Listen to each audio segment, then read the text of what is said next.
KOIKIMEDIA, àwa là ń gbé tó lárugẹ.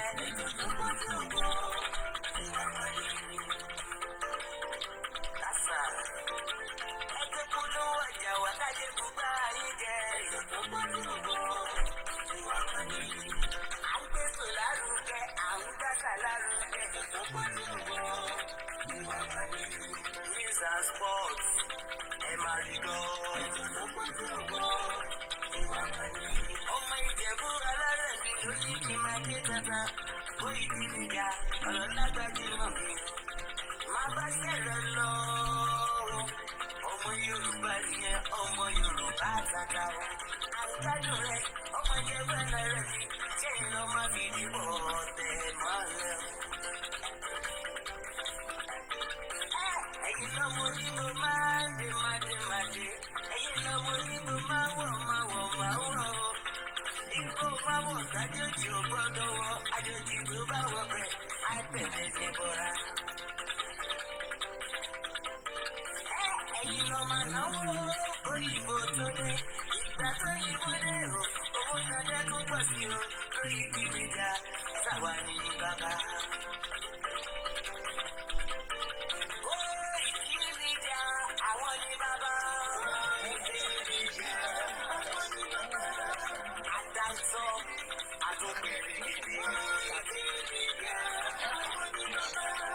Àwa là ń gbé tò lárugẹ jẹ́ ká jọgbọ́ o. Àtúnjà fẹ́tọ̀ ilẹ̀ wa, fẹ́tọ̀ ilẹ̀ Yorùbá. Ọmọ Òdùwà ni wá o, tọkàntọkàn. Ikú tó ṣe ní lébi òsì, àdìmú bàbá iyọ̀. We bring you one closer to your doorstep. Àgbẹ̀fẹ́ tó fẹ́ òòrùn tó kàn jòkó lára ni. Àgbèrè gidi Olódùmarè ló fún wa ṣe. Gbogbo ayé ẹ̀ gbọ́, àwa ni bàbá o. Ẹ máa bọ̀ wá ẹgbẹ́ polówó ọjà ni wá o. Òdodo alágbé dání, òtítọ́ lágbé dání. A kì í sọ̀dálẹ̀, a kì í sódì kẹta.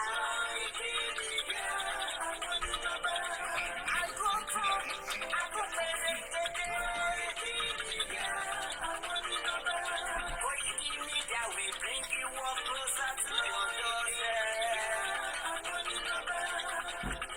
KOIKIMEDIA is around. Give us the best. Is around, oh. Give us the best. Ladies and gentlemen, ẹ̀yin kalẹ̀ sílẹ̀. Ẹ̀kẹ́ tí ẹ̀gbọ́n ètò tó gbogbo. Ladies and gentlemen, Ẹ̀yin kalẹ̀ sílẹ̀. Ẹ̀kẹ́ tí ẹ̀gbọ́n ètò tó gbogbo. KOIKIMEDIA is around.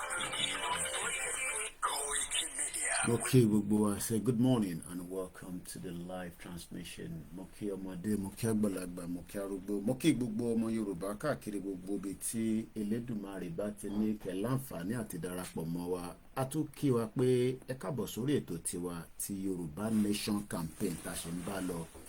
The cost of fuel has gone.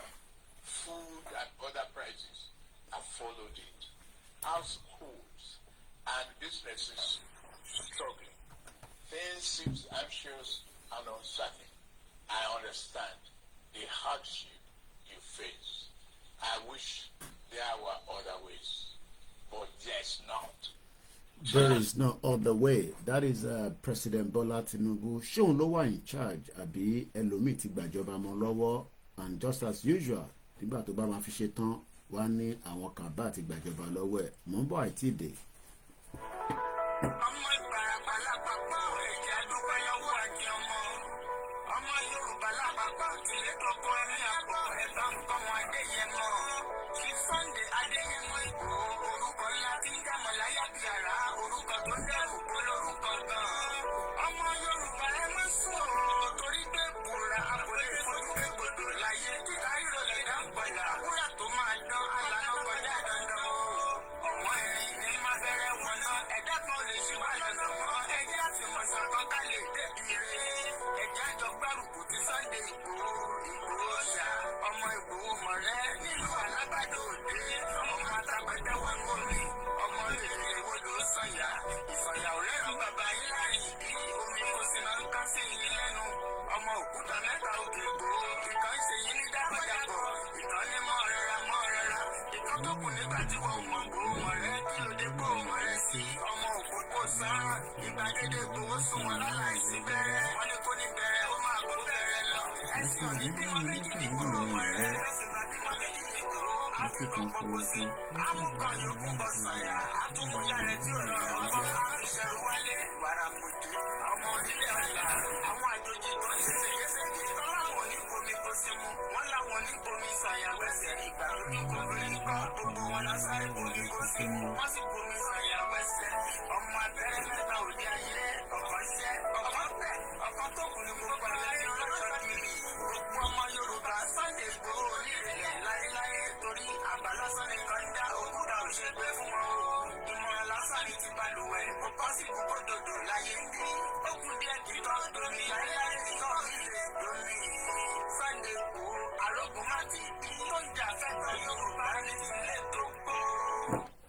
Akíọ́lá Jímọ̀ ti èní mo kí gbogbo wa pé a kú ọlá Jímọ̀ fún gbogbo àwa tí a wà nínú ẹ̀sìn ti mùsùlùmí pé kọba Elédùmarè kó jẹ́ ká rí ọ̀pọ̀lọpọ̀ ẹ̀ ṣe. Mo kí gbogbo olólùfẹ́ wa tí ẹ ti ń darapọ̀ mọ́ wa àti ẹ̀yin tí ẹ máa láǹfààní àti wò ó lẹ́yìn ìgbà tá a bá parí ẹ̀.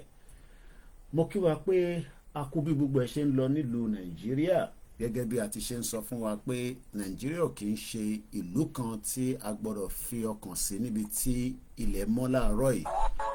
Gbogbo ọmọ Yorùbá pátápátá a ti wà nínú ìgbèkùn kọ́lọ́run ọba Elédùmarè kó gbé wa kúrò nínú ìgbèkùn. Ẹni tó bá wá náà sí nínú ìgbèkùn á jẹ́ pé nǹkan sọ fún ẹ ní mọ́ṣáláṣí àti church òun ló fi gbàgbọ́ ó fi gbá táwa ń sọ gbọ́. Àwa sọ fún ẹ pé inú ìgbèkùn la wà.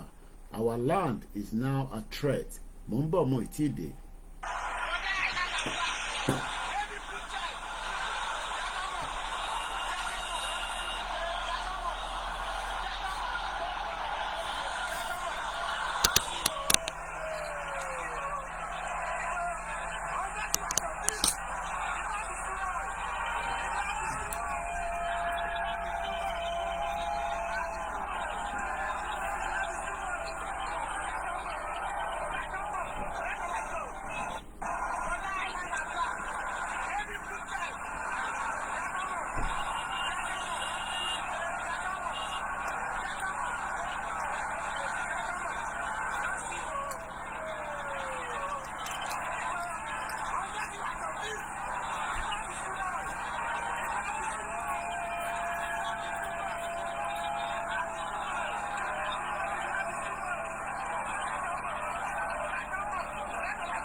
I love to always lock the date and the time in my broadcast so that the next generation tí ó máa wá lẹ́yìn ìgbà táwa bá dàgbà tàdarúgbó, because we're gonna die anyway, we're gonna die, nobody just know when you're gonna die.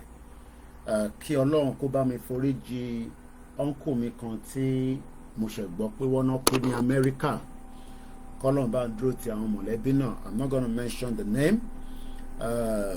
Both the wife and the husband are full supporter of the dismantle and the breakup of Nigeria.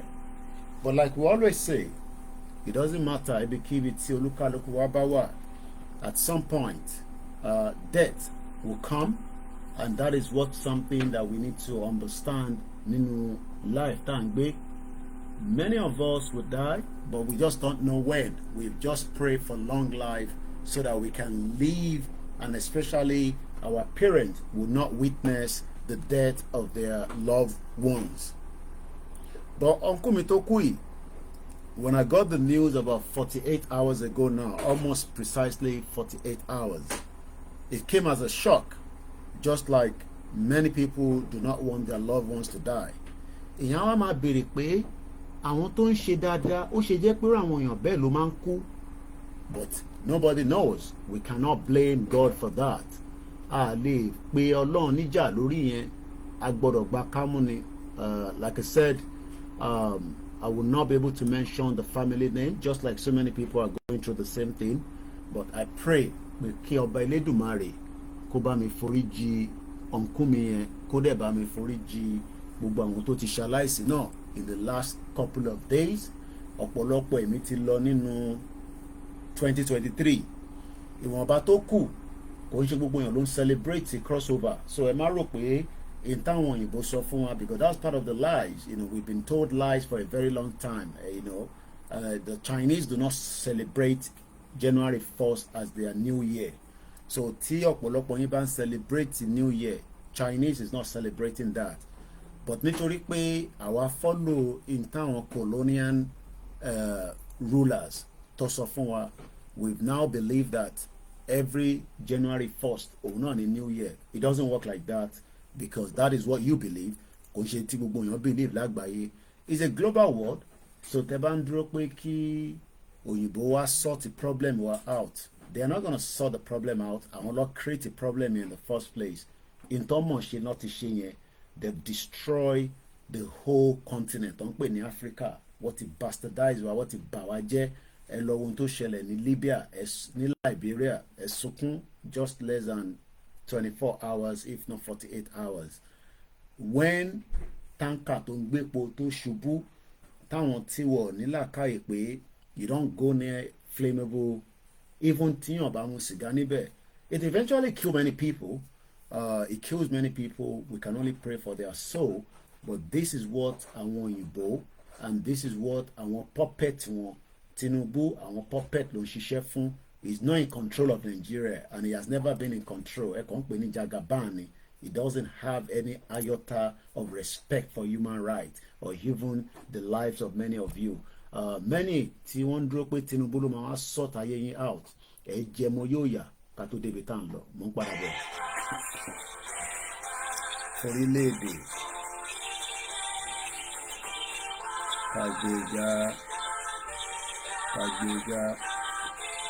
kàgbéga ìgbàgbọ́ àti bẹ̀rù àṣìṣe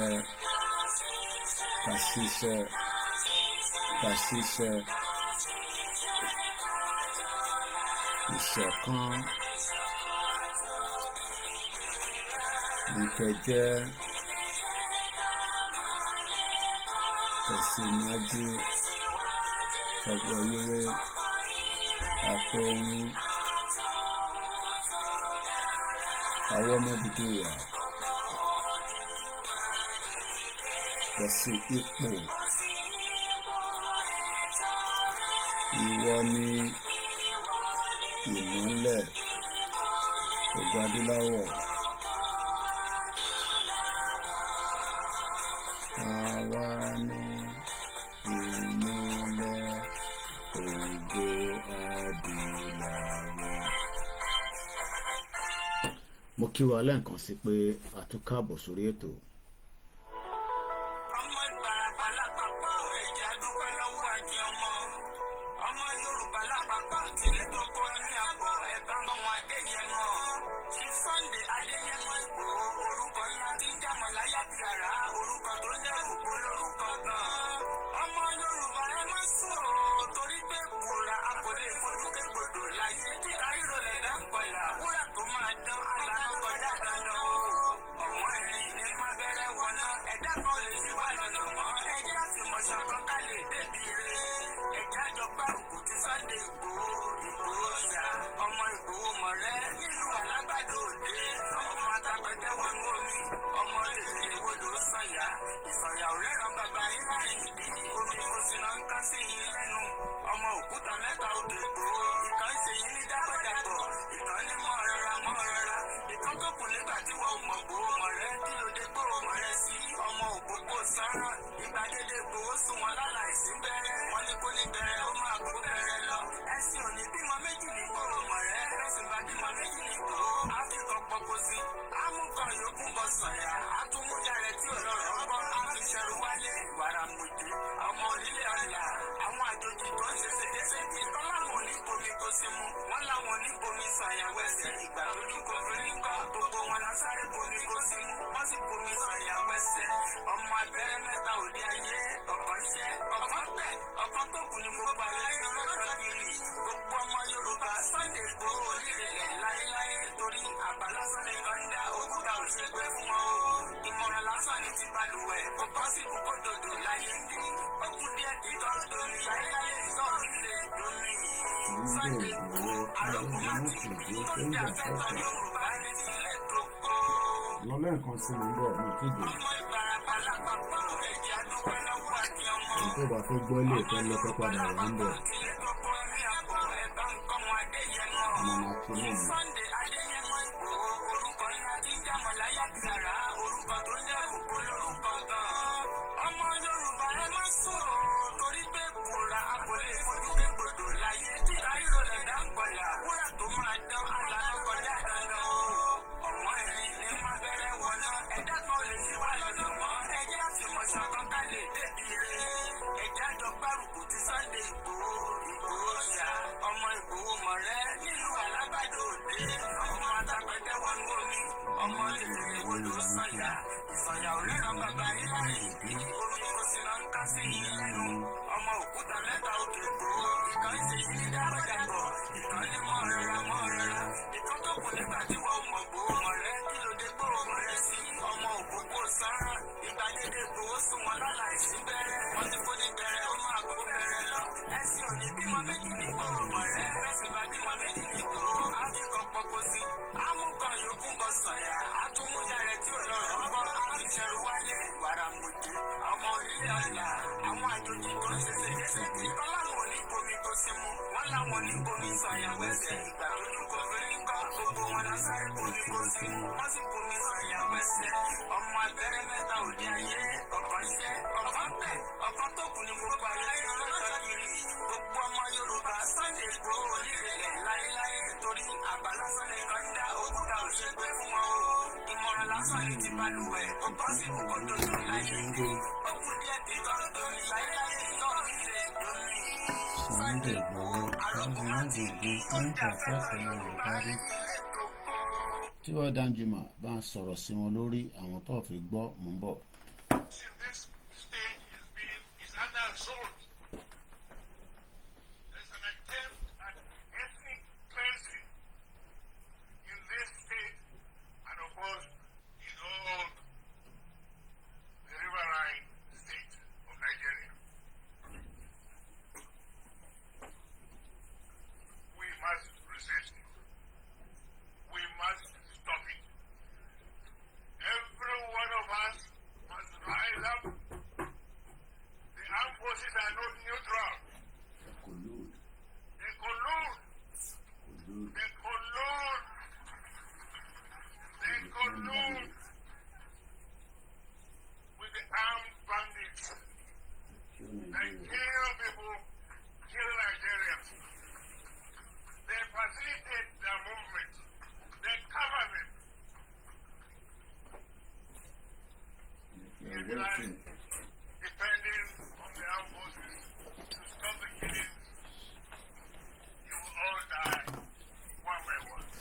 Well, we don't want to die one by one. I say good morning and welcome to the live transmission. It's going to be very light. It's just about reminding everyone that is still a belief with Nigeria.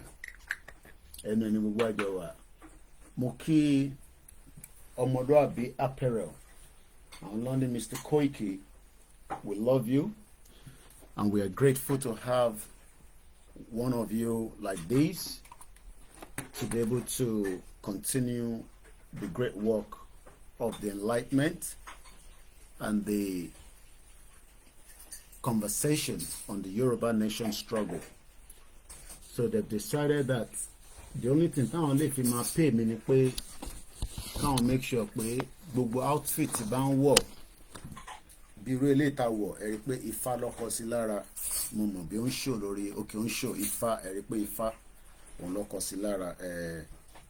Ìtọ́ fi ń sọ fún wa pé ìran ọmọ aládé náà nìyẹn, ifá ni wọ́n kọ sí lára. Àwọn náà ni wọ́n ṣe fìlà yìí. Tẹ́ bá lọ sórí website wọn kò sí ìtẹ́ni bá pàdé níbẹ̀. Àwọn ni wọ́n pè ní ọmọlúàbí apparel. Oríṣiríṣi ló ní. Tẹ́ bá order wá deliver fún yín.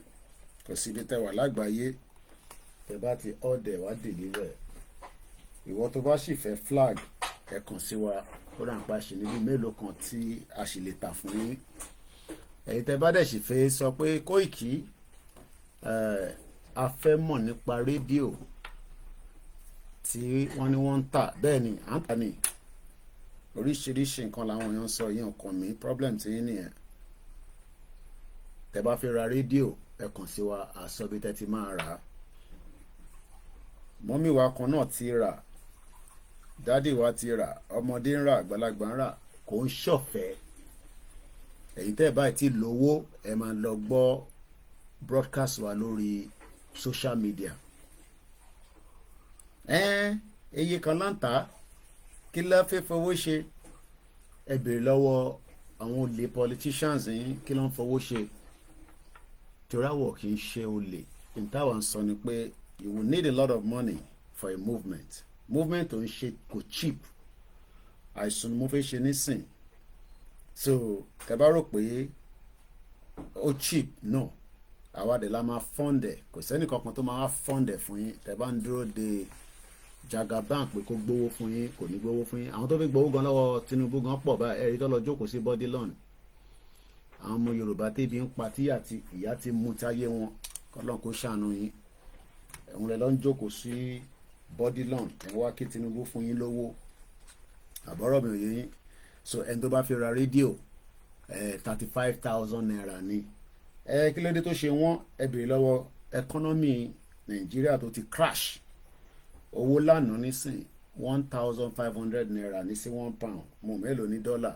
Torí mi ò gbé ní Amẹ́ríkà, London lèmi gbé. Ẹ tó bá fẹ́ support media wa kó lè máa tẹ̀síwájú, ẹ má dáwọ́ dúró. Gbogbo ẹ̀yin tí ẹ̀ ń kàn sí wa ní gbogbo ìgbà mo dúpẹ́ lọ́wọ́ yín. Kò wá ń ṣe pé mo wá ní káwọn èèyàn fún mi lówó lórí mídíà mi kí wọ́n wá máa send message mi pé Mr. Koiki ẹ fún mi ní kankan. Màá ní lọ bá government ẹ̀ torí as far as I'm concerned èmi kọ́ ni government. Yorùbá nation dẹ̀ tí ní government. So bí èèyàn kan bá ń sọ fún yín pé ẹ ti ní government, irọ́ ló wà níbẹ̀. Gbogbo ẹni mo fi sọ, gbogbo ìgbà ni mo ń sọ. Àìtí ní Yorùbá government. Ìntàní ni a ṣe ń campaign láti ní ìjọba tiwa. Ṣùgbọ́n èèyàn kan bá wá sọ fún yín pé àwọn ti gba country, ẹ sọ fún wọn pé àwọn ò mọ̀ nípa yẹn, èmi ò mọ̀ nípa yẹn. Torí I'm not a stupid man. At least baálé ilé ni mo jẹ́. So ẹni tó bá náà ti gba country fún yín, kí lẹ wá ń bínú sáwà tí a náà ti gba country? Ṣé mi mo ní ẹni tó gba country kó má operate country ẹ̀ ni? Ẹlòmíì òkúkú mọ tán pé country illiterate ló anyway ọ̀tẹ̀ tí ní ká yẹ máa lo word illiterate yẹn. Òmùgọ̀ ló pọ̀ jù ní púpọ̀ nu yín. So ẹ̀yin tẹ̀ ní ẹ ti gba country, kí lẹ wá ń wà lára yín fún lórí KOIKIMEDIA àti Ìgbòho àti bàbá Akíntóyè? Àárín àwa àti gbogbo àwọn ẹ̀yà tó kù tó fẹ́ lọ ó dán mọ́rán. Kò sí nǹkan kan tó ṣẹlẹ̀. Ẹ fọkàn yín balẹ̀. ìrìn àjò táwa gbé dání ẹ ti sọ pé ẹ fẹ́ jà sọ́gbà tẹ̀lẹ̀ náà ẹ fẹ́ jà kí lẹ wá ń kánjú fún ìntẹ́fẹ́ ni pé ẹni ẹ máa gba Yorùbá nation pẹ̀lú ìrọ̀rùn ẹ máa gbà pẹ̀lú diplomacy dẹ̀ máa ń pẹ́ kò ń ṣe tó máa ń yá rárá diplomacy lè take 30 years ẹ lọ bèèrè lọ́wọ́ Western Sahara ti wà lẹ́nu páwọn fẹ́ gba country wọn nísìn láti in the 70s ni wọ́n ti gba 100% of the territorial place tó ń pè ní Western Sahara kí ló dé tí TV mi ò píkì YouTube channel mi àbọ̀rọ̀ mọ̀ yẹ́rí nísìn so ẹni tó bá ní àwọn ti gba country tí wọ́n I wish you good luck kọ́lọ̀ ń jẹ́ kẹ́lẹ̀ rí country yẹn operate kẹ́lẹ̀ operate dáadáa Scotland gan tó fẹ́ break away látara UK wọ́n níjà negotiation ló máa end there but UK ò fi ẹ́ kọ́ lọ but they are pushing and they are not one push wọ́n dẹ̀ ṣe push dáadáa àbọ̀rọ̀ mọ̀ yé so in táwa sì gbé dání òun ló ń pè ní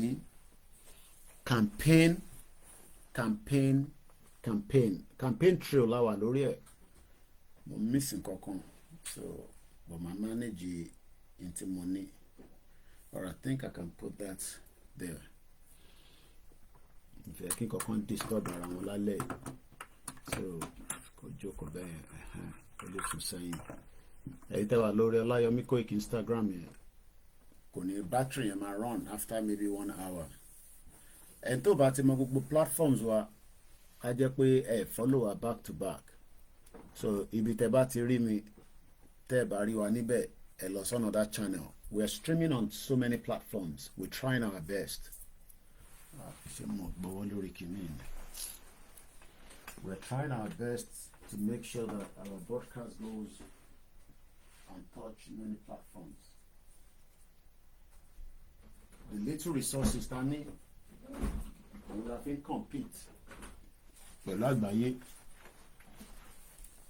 media or cheap àti sọ yẹn fún yín so many times if you're thinking that you're looking for a cheap media doesn't come cheap media ló wọ́n jù láyé yìí media òun ló wọ́n jù is one of the most expensive thing in the world and that is the reason why tẹ́ bá ń dúró de CNN tẹ́ bá ń dúró de Al Jazeera kó máa sọ̀rọ̀ right to self-determination lójoojúmọ́ ẹ fẹ́ dúró pa torí àwọn ò ní time láti máa lo airtime wọn because airtime ni mò ń lò yìí and mo dẹ̀ ń burn energy láti fi educate àwọn ọmọ Nigerians àti Yorùbá tó ń bẹ láàrin yín so it costs a lot to operate media tó bá rò pé CNN ó ní time láti burn 3 hours 2 hours láti sọ fún yín pé in táwọn bàbá ńlá wọn dá sílẹ̀ sí wa lọ́rùn they are not gonna tell you that lẹ́ẹ̀kan sí ẹni tó bá nífẹ̀ẹ́ irú àwọn aṣọ tí mò ń wọ̀ yìí lọ sórí ọmọlúàbíapparel.com ibẹ̀lẹ̀ ti máa rí ọ̀pọ̀lọpọ̀ irú àwọn aṣọ báyìí pẹ̀lú fìlà àti crossbag yẹn mo like it cause mo máa ń lè kó àwọn phones mi sínú ẹ̀ tí bá jáde lọ sí ìgboro màá kọ́ ra fi kọ́rùn báyìí normally máa gbé sẹ́yìn so that àwọn èèyàn tó bá wà lẹ́yìn ni a máa rí mo dẹ̀ lè gbé síwájú torí àwọn ọmọ owóbèrè náà máa ń yọ fóònù bíbá pickpocket pọ̀ ní London ìlú yìí ti di nǹkan míì kọ́lọ́n kó ṣàánú wa London tá a mọ̀ nígbà táwa dé ní 1998 kò ń ṣe London tí àwa náà ti wà nínú recession so tẹ bá ń béèrè owó lọ́wọ́ wa mo kí gbogbo ẹ̀yin tẹ̀ ń darapọ̀ mọ́ wa màá kí yín dáadáa I can go from the money topic but I can travel from different points ibi tí ọkàn mi bá fi lọ ni mo lè lọ lálẹ́ mo kí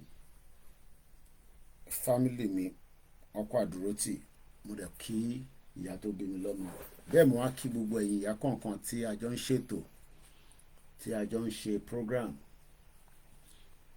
táwọn kan bá ti rí notification àwọn náà máa dìde wọ́n fi gbọ́n ta tó fi sọ lálẹ́ kò dẹ̀ sígbà táwa bá jáde bí nàìjíríà ṣe ń lọ lójoojúmọ́ I'm happy, very very happy. Ó kàn jẹ́ pé gẹ́gẹ́ bí ẹlẹ́ran ara kò sí bí nǹkan ṣe fẹ́ máa lọ bẹ́ẹ̀, you will be feeling some kind of emotion, you know, because of especially tíyàn bá ń rí àwọn ọmọ kéékèèké tí wọ́n kú àti àwọn ọmọ kéékèèké tí for reason that should never happen. Mo fẹ́ show video yìí so mo kàn fẹ́ kẹ́ gbọ́ soundtrack ẹ̀ ni, kò ń ṣe video tá gbọ́dọ̀ jẹ́ kí ó show lórí social media wọ́n lè totally disconnect wa. On my platform ẹlòmíà máa wo Koiki Media especially lórí Facebook pé kò sí traffic kò sẹ́ni kankan tó ń gbọ́ mi. Ẹ̀yin ò ní láti mọ̀ yẹn, má wọ́rì. Àwọn tó ń gbọ́ wa, àwọn tó fẹ́ tèmi fẹ́ kọ́ gbọ́ mi, wọ́n pick message yẹn and they are not in Nigeria. They are not in Nigeria. Even though pé Nigerians ló pọ̀ jù láwọn tó ń wo program Koiki Media, but àwọn tí mo fẹ́ kọ́ gbọ́ program mi wọ́n ń gbọ́ dáadáa, wọ́n ń gbọ́. Ibi tí mo dẹ̀ fẹ́ kó rìn dé mo ti wà satisfied, so we are pushing.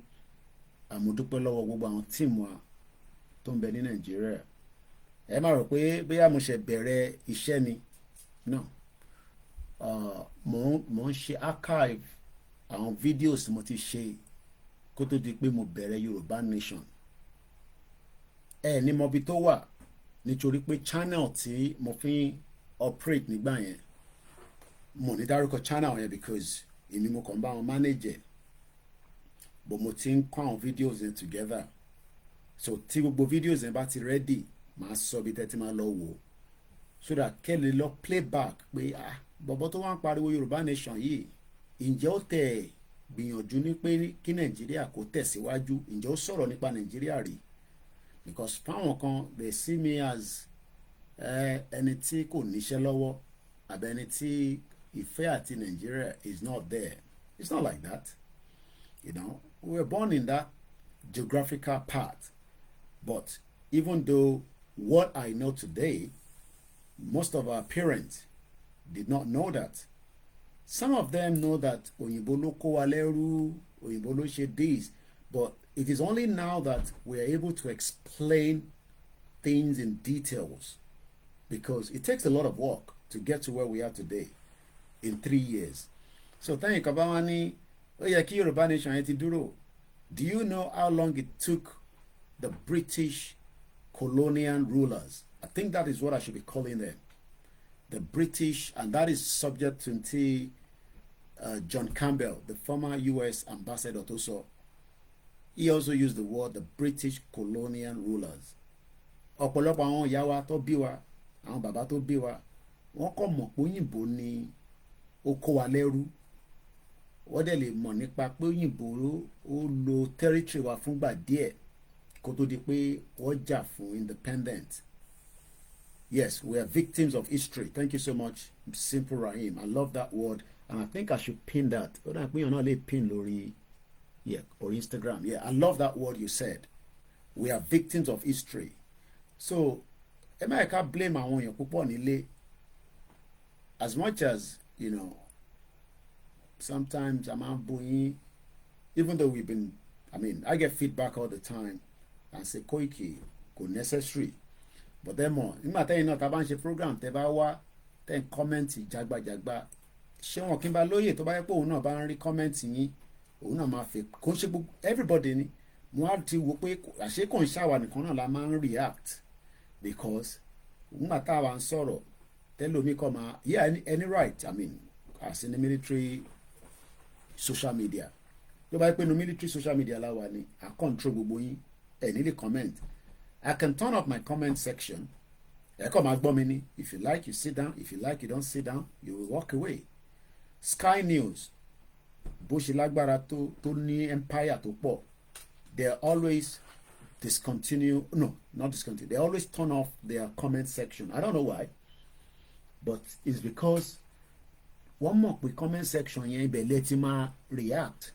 So for us to leave the comment section on it's because a fẹ́ mọ̀ pé àwọn táwọn fi ń bára wa sọ̀rọ̀ a kì í ṣe ghost, we're human beings, we might be thousands of miles away. Mo jáde ní platform ní alẹ́ àná, ẹ̀gbọ́n mi kan kó ṣe rí wọn Koiki Media, èmi ò tẹ̀ rí wọn, èmi kàn ń ṣiṣẹ́ tèmi lọ́ntẹ̀ mi ni. Àwọn èèyàn wò mí, ẹlòmíì tó bá rí mi tó jẹ́ dúdú wọn pé kí ni bàbá yìí ṣe tó gbé fóònù méjì dání, ìgbà míì fóònù mẹ́ta, ìgbà míì fóònù márùn-ún, wọ́n máa ń wọ́n dà pé báwo mo ṣe manage ẹ̀, but wọ́n mọ̀ pé mò ń communicate pé because that is the new world, social media, very very powerful. Skit làwọn kan fi ń ṣe, wọ́n fi make owó rẹpẹtẹ. Mo máa ń sọ pé tó bá yẹ pé èmi náà fi máa lọ ṣe skit, èmi náà mo ní content mo lè ṣe, kò tẹ́ ń ṣe labroad, content sùn rẹ pé èmi ò rẹ ní ṣe rán content ẹ̀ ń ṣe ní Nàìjíríà, àwọn content mo ní content mo lè ṣe, ó láò dáadáa mo láìkè yẹ, mo kàn gbọ́ra mi nísìnyí, mo ní content mo lè máa produce fúnra mi, or kí n lọ wá producer tó máa direct mi. Ẹ mọ̀ pé gbogbo àwọn macaroni wọn náà tó ń direct wọn, wọ́n máa ṣe mistake, wàá reshoot ẹ̀, macaroni ni tó máa ń wa gbádà yẹn, Mòró àti Sanwó-Olú ní oníkími ni, so wọ́n mọ̀ pé àwọn ò ṣe dáadáa, ó ń bi macaroni pé kò ní kí òun. Ẹ rántí pé macaroni wọ́n strip ẹ̀ títí di boxers nígbà endsars, wọ́n strip macaroni, wọ́n strip ẹ̀ ó wá kú boxers nìkan nídìí ẹ̀, ẹ wá ń wá kó wá bá yín ṣiṣẹ́. So mo rí pé Sanwó-Olú náà ó notice ẹ̀ pé ó fi kí mi ni, ó dà pé Christmas kìíní ti Tony Elémelu àbí Elúmelu dẹ̀ lẹ́ ń pè, Tony Elúmelu, ẹ̀kọ́ náà ṣe big boy white Christmas party. Àwa tó kù báyìí àwa tá à ń bẹ Ọlọ́run, àwa máa lọ máa wò wọ́n lórí Instagram, ibo ni Christmas party ti dùn, wọ́n náà kí Christmas party náà dùn ní South East, àwọn ọmọ Igbo kò sí tó kàn wọ́n, àtọwọ́ ogbó àtọwọ́ cocaine àtọwọ́ tó fi ń ṣiṣẹ́, ẹni owó náà lówó, ọkọlé rẹpẹtẹ sílùú wọn, but Lagos ni wọ́n prefer because ibẹ̀ ni port wà, ibẹ̀ láyé dẹ̀dùn sí, bó bá di Christmas wà lọ́lé, bọ́tọ́ bá ń lọ́lé wọ́n bí terrorist kan dá kó jáde lọ́nà, tí wọ́n máa ń lọ pẹ̀lú convoy ni, so terrorist tó bá máa kidnap wọn I try. So I'm just flowing because mo kàn fẹ́ kí mind wa kó máa wò pé níbo nìkan ti go wrong. Àwọn kan ní mò ń gbọ́ ṣe máa tìyàwó mi, mò ń gbọ́ ṣe wọn ní ṣe Ọ̀kínbalóyè, ọ̀rẹ́ mi dáadáa ni orí okò ẹ̀ ṣe máa ń wá sọ́kàn mi báyìí ní gbogbo gbà báyìí, pàdé mi dẹ̀ ni mo láìkẹ̀ gan, he's doing his own best in the little confinement of politics today. Mo ń gbọ́ Ṣeun Kútì, so many things that it makes sense, but one thing tí irú àwa ta máa ń wò pé until tí gbogbo wa bá agree pé yes ìjà kan náà ni gbogbo wa ń jà, history tí mò ń sọ yìí òun náà lòun náà ń sọ, yeah, blood money everywhere. Ẹ̀rọ àwọn boys kan tó ṣe ìgé orí ọmọ kan, ẹ̀yin Yorùbá àtàwa èmi gbogbo wa bá ritualist ni wá, ìwọ ló máa ń sọ pé Koiki mo ń ṣe ritualist o, èmi ò lè show fídíò yẹn, ẹ lọ wo fídíò kan, wọ́n ṣe gé orí àwọn ọmọ kékeré, wọ́n ti gé orí ẹ̀, wọ́n ní Ṣẹ́gun kan ló ní káwọn gé orí ẹ̀, wọ́n fi ṣògùn owó 2024, àwọn náà máa lọ já àwọn lọ ra mọ́tò, gbogbo àwọn tó ń ṣe skit Nàìjíríà ló ń kọ́lé, Ọlọ́run mọ̀ pé irú owó táwọn máa ń rí, bọ́tọ́lá kan lówó pọ̀ lórí social media, àwọn ọ̀rẹ́ rówó yẹn àti April nìsín mi ò rówó bẹ́ẹ̀ ni, because iṣẹ́ tèmi ń gbé dání YouTube wọ́n ò jẹ́ kí mi rówó lórí ẹ̀, because iṣẹ́ òtítọ́ làwa gbé dání, so wọ́n block wa completely. But àwọn tó ń ṣe skit, àwọn Emmanuela wọn náà ló make owó jù in the skit industry, because area yẹn kò ń ṣe irú nǹkan tèmi ń ṣe lòun ń ṣe, so he's making money. So tèmi náà bá ń ṣe skit tí mo bú Nàìjíríà, tí mo bú òyìnbó, ṣé ẹ mọ̀ pé àwọn òyìnbó tá à ń bú yẹn, ṣé ẹ mọ̀ pé àwọn òyìnbó yẹn náà ló ní gbogbo àwọn platforms tá à ń lò yìí, kò dẹ́ ṣàwà nìkan ló affect. Let me pick on the guy tí mo rí Twitter, wọ́n ti block ẹ̀ lórí Instagram nítorí pé ó sọ pé àwọn terrorist, ṣé ẹ mọ̀ pé èmi ò fi lo àwọn Fúlàní yẹn continuously because wọ́n máa ń gáàgì platforms wa tàbá ti ń sọ pé Fúlàní, kí ló dé tí chat yàn jáde lórí TV mama, chat yàn jáde, mo rà àwọn chat náírà kó come up, àbáwọn èèyàn comment ni, please ẹ bá check ẹ mọ, àwọn àbáwọn èèyàn sí lórí platform ẹ kúkú pín program tábàdẹ̀ wà live nísìn ẹ ní rí wa, àtútù wá live nísìn ìtẹ́ ẹ̀kẹ́ bá wa share program yẹn bá wa share ẹ kàn máa jókòó sínú platform yẹn ẹ̀yin nìkan lè fi máa gbọ́ tí ìbàdẹ́ wa jáde lálẹ́ nísìn ní mọ̀ pé program wa bẹ́ẹ̀ ni TJ Baba blood money everywhere how old is she ta ni yẹn ta ni she yẹn tó ń sọ yẹn wọn kí mo ti sọ̀rọ̀ tó pọ̀ so mo rántí ibi tí she yẹn ti jáde so at the end of the day ok bí a torí comment yẹn jáde lórí TV mi ni Gani Olóyèdè mo kí ẹ mo ti rí ẹ brother mi dáadáa kí lorúkọ ẹ ń jẹ́ Ayọ̀míkún Dámíjù àwọn tí Amẹ́ríkà ọ̀nkú mi tó kú lamẹ́ríkà yẹn máa dùn mí gan. I had the man voice asking for Igbo ẹ̀gbọ́n mi yẹn wọ́n lọ Manchester and KOIKIMEDIA mo kí wọn dáadáa mo kí Mr. Falana Muyiwa ẹ̀ka lẹ́sà èèyàn kan ní kí n fóun lówó ó yọ mí lẹ́nu lẹ́jọ́ mẹ́ta ẹ̀ chance send message dalo èmi gan lówó tí mo fẹ́ fún anybody mo ti fún family mi lówó tí mo máa fún èèyàn kan lówó ẹ rò pé torí àjókòó sórí social media as a public figure mo sọ fún yín pé mi gan paṣu because tí bá yẹ pé mò ń ṣe content màá máa paṣu gidi mo ò dẹ̀ ṣe drug a dẹ̀ ṣe yahoo a ṣe 419 ìyẹn la ṣe fi wà nílùú ìṣòro ẹ̀yìn tẹ̀sẹ̀ ń dé sí abroad ẹ yẹ lọ ṣe sùúrù ẹ ń wówó mo rí bọ̀bọ̀ kan tó ń fẹ́ bọ́ ọmọ 14 years old sùn ó lọ ń wọ mú ọmọ 14 years old mo sọ pé lálẹ́ mo kàn ń divert káàkiri ni ibi tẹ́mi mi bá lọ bọ̀ mo fẹ́ sọ̀rọ̀ nípa bọ̀bọ̀ tí wọ́n blọ́ọ̀kì Instagram page ẹ̀ ilẹ̀ ń gbóná rẹpẹtẹ lọ́dọ̀ àwọn Simon Ekpa lọ́hùn ó gbóná burúkú àwọn ọmọ Yorùbá náà fẹ́rù ẹ̀ lọ́dọ̀ tiwa bọ̀ ẹ̀ tí rẹ̀ di ìrọ́lẹ̀ ń pa ẹ fẹ́ jẹ́ kí olóyè nìkan kó lọ síwájú bọ̀ yìí ò tí rẹ̀ di ok Manuela èmi ò mọ ọmọdún lè dùn nísìnyí ó ti dàgbà díẹ̀ I think she should be probably about 15 or there I don't know but ó ti dàgbà mo rí tí ó ṣe fídíò kan táwọn èèyàn complain paṣọ tó wọ̀ nǹkan and people were really not happy with the outfit but ó padà jáde àwọn parents ẹ̀ jáde ó apologize so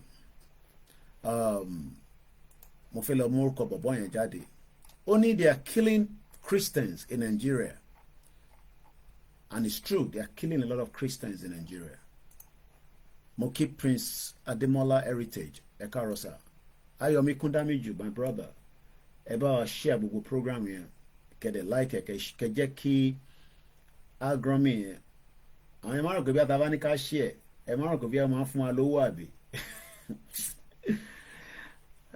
lọ́wọ́ bá o ẹ mọ̀ pé bá ṣe ń share tẹ̀ ń like ẹ̀ ń sọ fún technology yẹn pé ìyá mi Grace Olúṣòótọ́ àdúrà wa gbà mú kégbọ́n GR1 ẹ̀ tí sùn àwọn ìyá lálùbáríkà àbáwọn náà kọ yẹ mo ti rí wọn ẹ̀yin tara Dublin mo ń bọ̀ wá kí ní 2024 ẹ̀yin lẹ́ máa ra ticket ní ọmọ mi ọ̀dọ̀ yín lè ní máa dé sí lágbára Ọlọ́run so 2024 mo ń bọ̀ wá kí ẹ jẹ́ kí n sáré lọ sọ́dọ̀ arákùnrin náà mo fẹ́ mórúkọ ẹ̀ jáde mo wà lórí Twitter mi ẹ follow mi lórí Twitter àwọn ọmọ Biafra nìkan ẹ wá ní kí n má máa sọ òyìnbó lẹ́ǹkankan ó wà impartial now mo kí Mr. Ọmọdámiláre ẹ máa comment kí lè máa kí yín mo kí bàbá Túndé Dòsùnmú Dòsùnmú wò nìyẹn ṣé ti phase 2 nìyẹn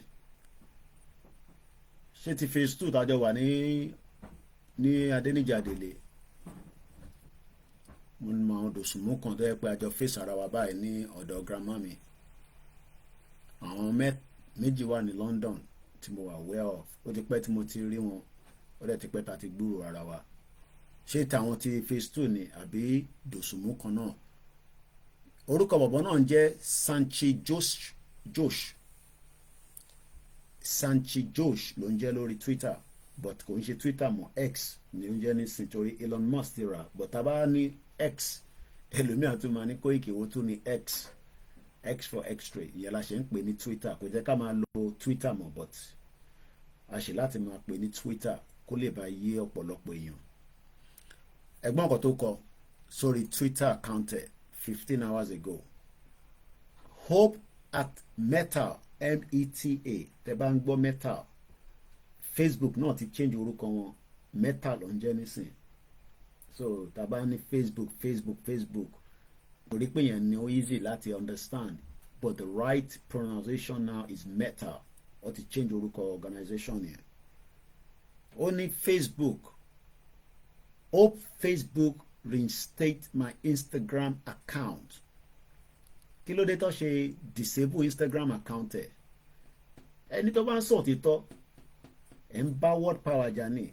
Ẹ̀yin mọ̀ pé ìjókòó tá à ń jókòó ẹ rò pé ẹ̀yin nìkan lẹ́ ń gbọ́ ni. Ẹ mọ̀ security agency káàkiri gbogbo àgbáyé tó wà lórí program yìí tó gbọ́ Yorùbá. Iṣẹ́ tó wọ́n sọ wọ́n fáwọn kan pé kọ́ lọ́ máa gbọ́, especially àwọn tó bá ń ṣe activism, which is what we are part of what we are doing, because iṣẹ́ tá gbé dání ó ti di iṣẹ́ activist. So they are very very skeptical. Wọ́n mọ̀ nǹkan tá a fẹ́ ṣe. No, kì í má ní wọ́n mọ̀ tá a fẹ́ ṣe, but wọ́n ń wò pé báwo lẹ ṣe fẹ́ derive ibi tẹ́ ń lọ, because intẹ́mi béèrè fún nísìn kò ń ṣe mọ́ínmọ́ín àtẹ̀pà wọ́n ń ta ní Tesco, wọ́n ń ta ní Costco, wọ́n ń ta ní brand yín ní Shoprite. Is either you fight for it or you just continue to wait until miracle. Ẹ mọ̀ pàwọ́ dẹ̀ like miracle lọ́dọ̀ tiwa, you know, prophecy orí kálukú àmọ́ sọ prophecy. Èmi ò ní àdúrà kí n gbà ó ìjókòó síbẹ̀ kí n sọ pé no, but àwa bí Elédùmarè ṣe kẹwàá tó a fi èyí tó jẹ́ tiwa sílẹ̀. Irú àwa báyìí nísìn àwa ọmọ èṣù làwa báyìí nísìn. Brother mi kò gbọ́ program ó rẹ̀ rí pa títí ó ní Mr. Koiki ó ní òtún ní ìtẹ́tú gbé jáde ó ní mo mà láìkì yẹn ẹnẹ́yìn ọmọ èṣù ọmọ Jésù ọmọ ànábì. Mo ní bẹ́ẹ̀ ni mẹ́tẹ̀ẹ̀ta lè mi ṣe ibi tí ọgbọ́n orí mi dé nísìn at 40 plus màá jẹ́ kí èèyàn kan wá kó mi lómi ọbẹ̀ jẹ tí mo dẹ̀ ti kúrò Nàìjíríà. Kódà tí Hindu bá wọ́ọ̀kì gan sẹ̀ mo ń ṣe Hinduism, kò sí tí mo lè ṣe. Ò bá ní atheist ní mí, ò bá ní astrology ní mí, gbogbo ẹ̀ ni mo lè ṣe. Because mo ti kúrò ní Nàìjíríà tí wọ́n ti fi that religion yẹn wọ́n ti fi block mind yín. Ìdí tí ọ̀pọ̀lọpọ̀ yín tẹ́ bá wá kúrò ní Nàìjíríà tẹ́ bá tún dá abroad ẹ rí pé it's a different world entirely. It's a different world entirely. Ẹ jẹ́ n padà sọ́dọ̀ Sanchi Josh. Like I said, we're just moving around, you know, even though I fi topics síbẹ̀, a gbọ́dọ̀ má fi topics sórí program ni. It's just to get the message going. Mo kí brother mi lẹ́ǹkan sí. We are victims of history. Mo kẹ́yìn táwa lórí TikTok. Lẹ́kì owó yín pátápátá. Aláwọ̀ bàbá gbogbo àwọn yẹn ti sùn. Bẹ́ẹ̀ ni kò sí ọ̀kankan lórí Mixella, but tó bá dàárọ̀ wá gbọ́. Ó ní wọ́n disable account òun. Why would they disable an account of somebody like him? Only nothing less than at least 134,000 followers lórí Twitter. Mo mélòó ló ní lórí Instagram. Do you know the reason why his account was disabled on Instagram? Ẹlòmíì mo ti rí àwọn kan tó ní Instagram page yóò lọ sókè ju bó ṣe yẹ lọ, ojú kan ló wà. Because in tí mo gbé dání ó yàtọ̀ sí ti kí ni àwọn ṣé kí lẹ máa ń pè ṣé gist lover ni. Èmi ò ṣe gist lover, okay? Gist lover àwọn gossip làwọn ń ṣe. Èmi ń jàjà tó máa save gist lover àtàwọn tí gist lover ń dá lóhùn. Bó tẹ kí mi gan máa kí ẹ délédélé easy. Ẹ̀gbọ́n mi easy mo ń bọ̀ máa sọ̀rọ̀ yín díẹ̀ nísìn. Ẹ̀gbọ́n mi dẹ́rìn pa mí ní ìjẹta bọ̀ mo ń bọ̀ lọ́dọ̀ wọn. Sanchi Joshua, number one, tá ní ẹni ẹ jẹ́ ká kọ́kọ́ bẹ̀rẹ̀ láti bẹ̀, because that is the only way you can understand. Is a digital creator, a social media strategist.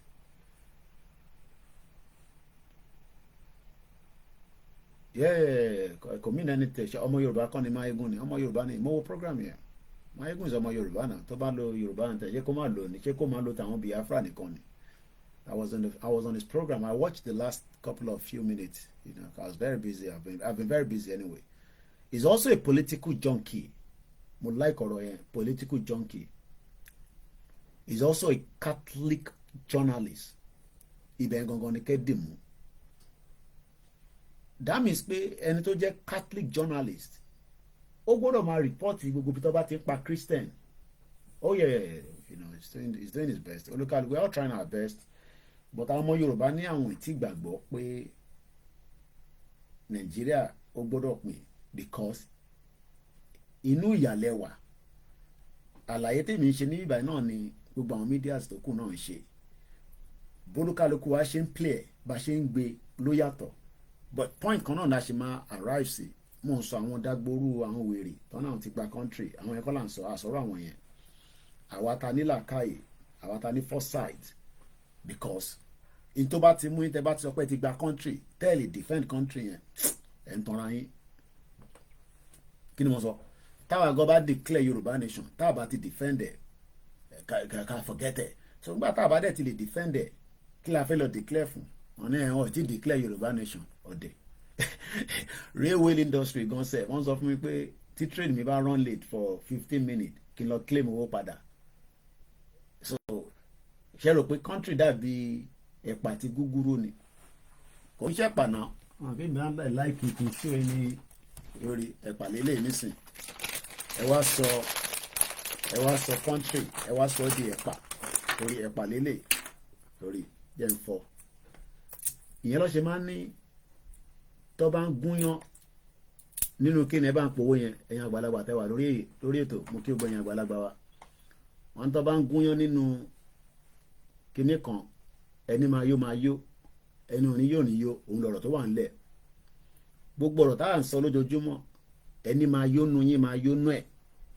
Àwọn tó ò ní yó àgbàdúrà pé nǹkan kan ṣe yín but ẹ rí result ẹ̀ láàrin country tẹ́ wà yẹn. Kò yé nísìn. Wọ́n ní tó bá ń gúnyán nínú odó ẹni máa yó ẹni ò ní yó òun ló pọ̀ jù nínú gbogbo yín, because faith yín pé one day this country will be beautiful, this country will be progressive. Níbo nígbà tẹ́yìn bá ní kó wà progressive àwọn Biafra ò ní jẹ́ kó wà progressive. Nígbà tí Biafra ò bá fẹ́ kó wà progressive nítorí pé wọ́n ń béèrè demand wọn, àwọn terrorist tí Sanchi Josh, a Catholic journalist, tó wá jókòó pé torí àwọn Nigerians ò bá torí yín ò bá pé ẹ má bínú pé mò ń lo èdè yẹn mo kàn fi ń ṣàpèjúwe ọ̀rọ̀ ni, because how can they kill 200 people? No reaction. Everybody has forgotten about it because we are waiting for another 200 people to be killed again. Ẹ jẹ́ ká gbọ́ soundtrack. Àwọn Riditi Sanchi Josh kò gbé ní Nigeria, is outside Nigeria.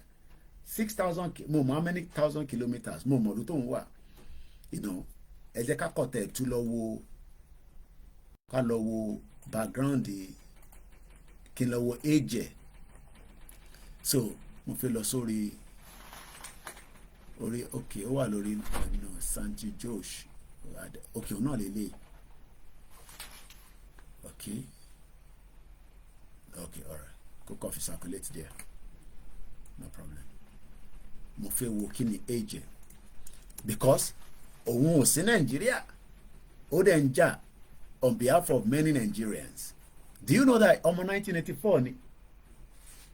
Mo kí safety domain ẹ káàbọ̀ sórí ètò wa. Ta ló bí sí Nàìjíríà lẹ́nìí tó wà nínú broadcast tó jẹ́ 1980? Ẹ kàn sọ pé Koiki èmi nìyẹn sà èmi nìyẹn mà. Ọmọdámiláre ni instead of the people to fight bàbá mi ní instead of the people to fight for self-determination they are hoping for one Nigeria. Bẹ́ẹ̀ni ọ̀rọ̀ burúkú. What we Yorubas are not ready to free ourselves, because I listened to interview your guy did with people in Abeokuta. It's a pity that many of them still believe in one Nigeria. Èdìní. Ta ló bí ní mo kí àtòbí mi lọ́mọ, mo kí bàbá kí tó mo kí Gbòwòṣà, mo kí ẹ̀gbọ́n mi tí ẹ pàdé mi yẹn Brazil kí lẹ ṣe pé mo ti jíṣẹ́ yín fún olóyè Ìgbòho wọ́n dẹ̀ ní bẹ́ẹ̀ ni àwọn mọ̀ yín dáadáa olóyè mọ̀yàn kábíyèsí Elédùmarè èèyàn ni bàbá yẹn. Mo kí gbogbo àwọn ọba aládé, mo kí gbogbo àwọn sọ̀npọ̀, mo kí àwọn olówó ilẹ̀ Yorùbá. No TJ àgbàlagbà ni wọ́n àfẹ́wọ̀ 1978 wọ́n ti darúgbó àwọn tó bí ní 1980 ni mò ń béèrè so kò sẹ́nìkan kan tó bí ní 1980 láàrin gbogbo wọn bíbá gbogbo àdàgbà nìyẹn ok àbí bí a so kò ààrẹ tó bí ní 1980 nínú program báyìí ẹ má parọ́ èjì náà ó dà Sanchi Joshi yẹn was born on the 7th of August 1984 he's 39 years old kò gbé ní Nàìjíríà. He's a digital creator, social media strategist, political junkie, a Catholic journalist. Ó wá ń sọ̀rọ̀ nípa mo kí the 60 Angel TV. A ní láti sọ̀rọ̀ ẹ̀rẹ̀ ìyá mi àwọn ọlọ́mọ wọn kú níjọ́sí ní inú jàǹbá burúkú tọ́lọ́run jẹ́ ká rírú ẹ̀ mọ́. Ṣáàkìwò àgbàlagbà lẹ́yìn 1970 ẹ̀yin tẹ́ bà Nàìjíríà jẹ́ ní ẹ̀wà àti tíjẹ bàbá. Mo kí mọ́mì mi the 60 Angels TV ọmọ wọn wà lára àwọn tó ṣaláìsí nínú Sosoliso plane crash ní 18 years ago kọ́lọ́run olùbá Elédùmarè kó bá mi tẹ́ gbogbo àwọn ọmọ ẹ̀ sáfẹ́fẹ́ rẹ̀ kó pàṣìṣe wọn rẹ́ Nàìjíríà ti tẹ̀jẹ̀ sílẹ̀ ẹ má bínú pé a tún rántí àwọn ọmọ yín à ń rántí wọn sí dáadáa ni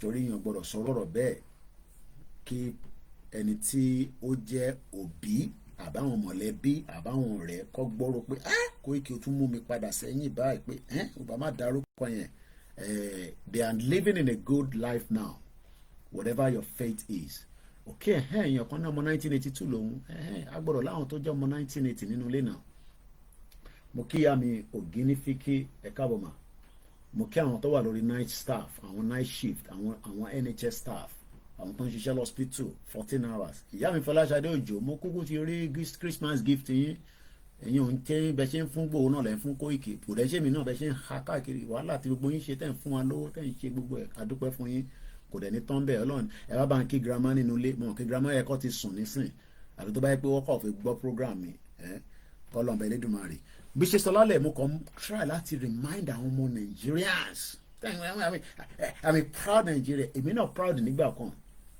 bọ̀bí ṣe wá proud tó ti bá fi passport Nigeria travel ṣe lọ́ máa ń wò bígbà tí yàn gbé cocaine bọ́ ṣe máa ń wò nìyẹn ẹ̀yin tẹ́ ṣe ń dé abroad àwọn ọmọ tó ń gún yàn tẹ́ ń rí yẹn púpọ̀ nú wọn ọmọ kéékèèké ni wọ́n ẹ̀rí bọ̀bọ̀ kan nísìn tó lọ ń bọ́ ọmọ 14 years old ó kúrò Nàìjíríà ó jápa mo mọ̀gbà tó dé bí ó ti wà ń bíbá ti pẹ́ tẹ́lẹ̀ I don't know ó wá ń bọ́ ọmọ 14 years old ó wá ń sẹ́ndì ìsàlẹ̀ ká má fi gbogbo ẹnu sọ yẹn wáwọ̀ àwọn like ọ̀rọ̀ àlùfànṣá lórí program wa àwọn kan máa ń sọ ọ́ mo wà lórí TikTok tẹ́ bá wọ́n máa ń sọ̀rọ̀ méjèèjì yẹn ọkùnrin àtọ̀bìnrin yẹn ìsàlẹ̀ àtòkè but ẹ̀ ti mọ̀ pé àwọn tó fi lọ gbọ́ ọ̀rọ̀ nǹkan bẹ́ẹ̀ yẹn sísítà wa kan náà iṣẹ́ táwọn máa ń ṣe nìyẹn program táwọn ń ṣe nìyẹn but irú èmi nísìn kí n máa pe kinní yẹn ó wúwo lẹ́nu láti pè torí pé àwa rí pé ọ̀rọ̀ àlùfànṣá ni but kò mean anything fáwọn adult because adult ni gbogbo wa. I never use Nigerian passport again in my life. It's a disgrace to humanity. Torí wọ́n ti ní American passport ni àwa tá a lọ American passport kí lè máa ṣe báyìí tá a ní British passport tá a ní Canadian passport tá a yẹ pé àjẹmbẹ Ọlọ́run pé kọ́lọ́njà lè ní èèyàn mélòó ló wá ní ìdí táwa ṣe ń jà ìjà tèmi dẹ́gbẹ́ dání Sanchi Josh ó wá ń kọ́mẹ́ǹtì pé wọ́n persecute àwọn Christian wọ́n wá suspended ẹ bá ń kíyàwó Fọláṣadé Òjó gbogbo ìyẹn lẹ máa ń tọ́jú wa mo rí ọmọ ọlọ́pẹ́ àbọ̀mọ ọlọ́lá àbẹ̀gílẹ̀ máa ń pè Zazu ó fẹ́ na bọ̀bọ̀ yẹn pa inú Simon Ekpa ní báwo ló ṣe wá lọ disgrace àwọn Biafra báyìí abẹ́rẹ́ bí Zazu ṣe fún lẹ́sẹ̀ gbogbo ẹ̀rẹ́ I mean it's a friendly match I love it gbogbo tó fi mú ẹ̀mí yín kúrò bí bàtẹ́ pé Zazu máa lówó ó tún bọ̀ lọ́nà padà kò sanwó advert fún mi kúkú mọ̀ rí Bílíkì tún gbé padà bọ̀ torí òun ló ń pa aṣọ fún Bílíkì lọ́wọ́ nísìn my brother Bílíkì o sórí gbogbo yẹn sórí gbogbo sìnrín ní tẹ̀rín yẹn ìwọ máa struggle ni o tọ́lọ̀ bá wa kẹwọ́ náà akẹ́bí méjì mẹ́ta ni wa àwa máa à ń fi ọlá wọn tọrọ in a system that is not working ẹ̀rín wọn máa pa mí pàtẹ́wọ́ rẹ ò kọ́rọ́ rẹ lè dá yọ o ẹ ní production line, ẹ wá ń pàtẹ́wọ́ that means pé ẹ ń pàtẹ́wọ́ fáwọn tó wà labroad ká máa send owó sí yín ní China nísìn. China time tó lè bá wọn sọ̀rọ̀ lélẹ̀ a máa communicate pẹ̀lú wọn. Ìwọ tó fi ṣe business ní China ni o tó fi sùn, àwọn tó fi ra arun, àwọn tó fi ra this, ẹ tó fi ra that, because time zone yẹn yàtọ̀. Wọ́n produce lọ India, wọ́n produce lọ, àwọn náà pàtẹ́wọ́, wọ́n pàtẹ́wọ́ in according to their own religion. Àwọn pàtẹ́wọ́ rẹ̀ ò kọ́rọ́ rẹ̀ lè tayọ Allahu Akbar, Allahu Akbar, Allahu Akbar, ẹ wá ń ṣe Allahu Akbar tí ẹ ní production services kọ́kàn tẹ́ fi máa ṣe. Crazy country. Ẹ jẹ́ mo yóò yà. Àwọn mo ń gbọ́ tí Ṣeun Kútì ó break down easy ò tún rán mi létí easy nígbà tó ń wà Nàìjíríà, nígbà ẹ mọ̀ pé mo sọ̀rọ̀ toilet. Àjẹgbọ́n mi náà nígbà tó mú wọn lọ Nàìjíríà ní kékeré, ó dà pé ọmọ ọdún bíi 8 bíi 10 wọ́n lè rántí èjì ẹ̀ mọ̀ bọ̀ ìdè ìgbà tó kó wọn lọ Nàìjíríà nígbà táwọn bàbá wọn ní kọ́rọ́ ẹ wá lọ lu Ìjẹ̀bú Òde, popsi wọn sọ fún wọn pé kò sí tọ́ílẹ̀tì ní Ìjẹ̀bú Òde, easy wá fi yàgbẹ́, ẹ má bínú pé ẹ̀yin tẹ́ bá ń jẹun, ó wá yàgbẹ́, ẹ̀gbọ́n mi wá náà ń yàgbẹ́, ó wá ju ìgbẹ́ yẹn wá lọ wọnú ilé onílé, ẹ lè imagine tó máa ṣẹlẹ̀ kíyàn yàgbẹ́ kó wá ju ìgbẹ́ yẹn kó wá lọ wọnú yàrá oníyàrá ọ̀rọ̀ burúkú tó ń tẹ̀rìn kí ló ń pa tó sì lẹ́rìn. bẹ́ẹ̀ ni mo láìka àwọn sẹ̀lẹ̀ gan. pàtẹ́wọ́ rẹ̀ ò kọ́rọ́ rẹ̀ lè dayọ̀. ní tó máa mọ́rọ̀ wá dayọ̀ òun ni pé ká bọ́ kúrò nínú Nàìjíríà. ṣẹ́rẹ́ àwọn ẹ́lìtì yẹn ní táwọn fẹ́ nìyẹn, àwọn fẹ́ máa fi wá gòkè, wọ́n fẹ́ káwa jẹ́ Nigerians, káwa máa rí Tony Elumelu ṣe Elumelu ló ń jẹ́, ká máa rí Bob D, Délé Mọ́mọ́dù, ovation. Èmi ò disagree pé kíyàn máa lówó, ẹ má get me wrong o, but ẹ béèrè pé níbo ni gbogbo wọn ti rówó. Bàbá kan náà mọ̀ tẹ́ àwọn ọmọ Yorùbá náà lówó gidi, nǹkan náà ó ṣonú ilé ẹ̀. Délé Mọ́mọ́dù náà mo ti rí lórí péjì wọn, ṣe kámẹ́rà kìíní kan ọmọ Yorùbá ní oil and gas. Oil and gas wo ta ló ní ilẹ̀ wo ló ti rí oil and gas yẹn? Tó jẹ́ kíyà máa jẹni tí wọ́n ń rí oil and gas ní natural resources lórí ilẹ̀ gbogbo wa, because títí dé north àwọn náà ti lépo, ilẹ̀ Yíbò wọ́n lépo, middle belt wọ́n lépo, ilẹ̀ Yorùbá á lépo, wọ́n tẹ̀ ní wọ́n ṣètúrí ibì kan ní Ogun State. Mò ń ka tíyàn kan dáàdì kan sẹ́ndẹ̀ sí mi pé Kóìkì ìjọba ń tètè pariwo ẹ̀ síta kọ́ protect ibẹ̀ yẹn. Mo kí my beautiful sister whom I like orúkọ yẹn Candy, only thank you. I believe in prayer, but what kind of prayer you are doing when you don't have a business? Pàtẹ́wọ́ rẹ tó bá tẹ̀ jẹ́ pé ẹ̀ ń pàtẹ́wọ́ wọ́n wá fún yín níná, o mọ̀ pé yàn lè máa ṣe àdúrà nínú church ẹ̀ kó wá di pé ìgbà tí wọ́n ti wá jí wà kọ́ lọ sí ilé-iṣẹ́ lèmi wà báyìí nísìn kí wọ́n máa pàtẹ́wọ́ kí British government máa fún mi níná. ṣọwọ́n pé tí bá ní kọ́ bá mi pa náà nísìn ẹ máa pé Kóìkì ṣe kò sí ò sanwó náà nílé ẹ̀ ni.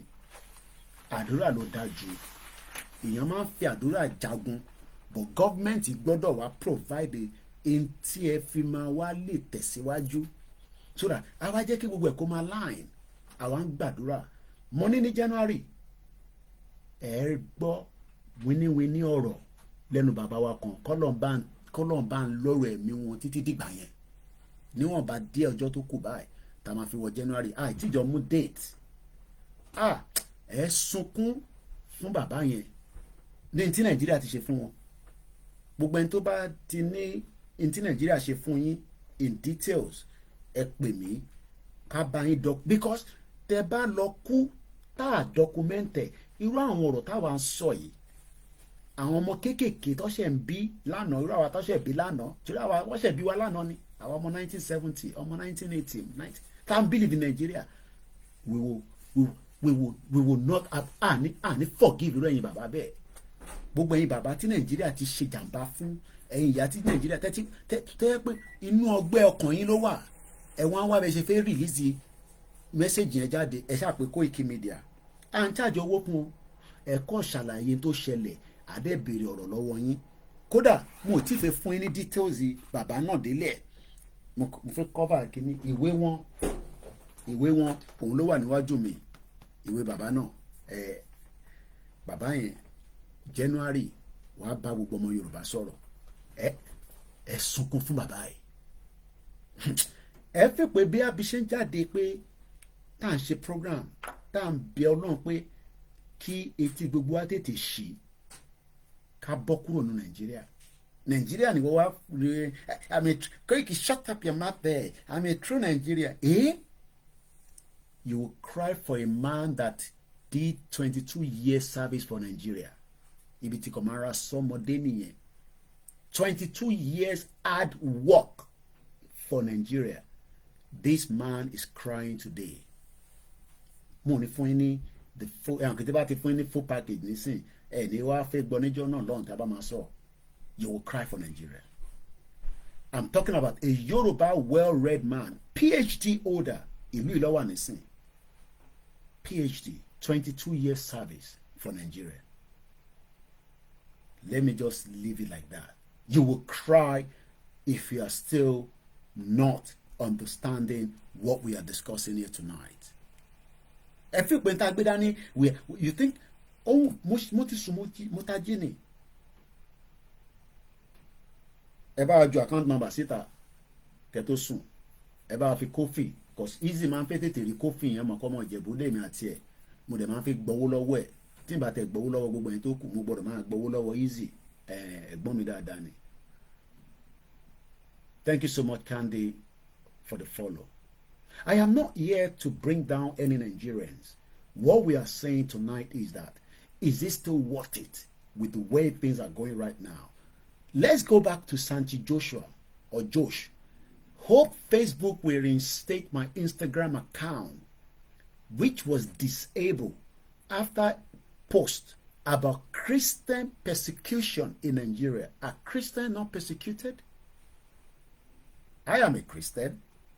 Ẹ pé Koiki báwo ló tún ṣe bí wọn ló ń pariwo babaláwo nísì báwo ló tún di àní mẹ́tẹ̀ẹ̀ta lèmi ṣe sẹ́ account number first bank yẹn ẹlòmíràn àròwó fún wa náírà lẹ́nujọ́ mẹ́ta kí ló dé ṣe náírà scarcity ni ẹ máa kí náírà scarcity dọ́dọ̀ tèmi o mo nídìí náírà fún wa náírà first bank 30 96 80 88 48 tí wọ́n bá nídìí owó ìwọ sọ pé ò nídìí owó below for real 1 2 3 mo kí yín àbí bílíkì nìyẹn ni ẹ̀rọ bílíkì Facebook YouTube Instagram bílíkì mo mọ̀ dáadáa ẹ bá ṣàti gbé Zazu wá ẹ jẹ́ kí Zazu náà yọjú sáwa náà ẹ jẹ́ kí Zazu kó yọjú sáwa náà. Christian genocide has been going on in Nigeria for a very long time. Tó bá dẹ̀ pé UK lẹ́fẹ̀ẹ́ sanwó yẹn sí náà KOIKIMEDIA ní 1690 62 28 sort code 040605. Candy, I do feel bad whenever my 6-year-old daughter says, "Mom, don't take me to Nigeria again after a week break." What? And you know that you can go for a week break in any part of the world, and you should be able to say, "Wow." But it's unfortunate that my beautiful sister, I can't see the face very well, but even looking at the name, Yoruba people, Biafra people, Hausa people, we're all beautiful people, well created. And I'm not joking now. Even Fulanis are well created, but it's just that they don't have a territory. They are encroaching people's territory. Mogbomayegun brief. Tí woman kan pè wọ́n program. Ó náà pè bí Southern Kaduna ni woman náà. The agenda of these people is to take the land. It might be another 30, 50 years that everything will become natural American tabon.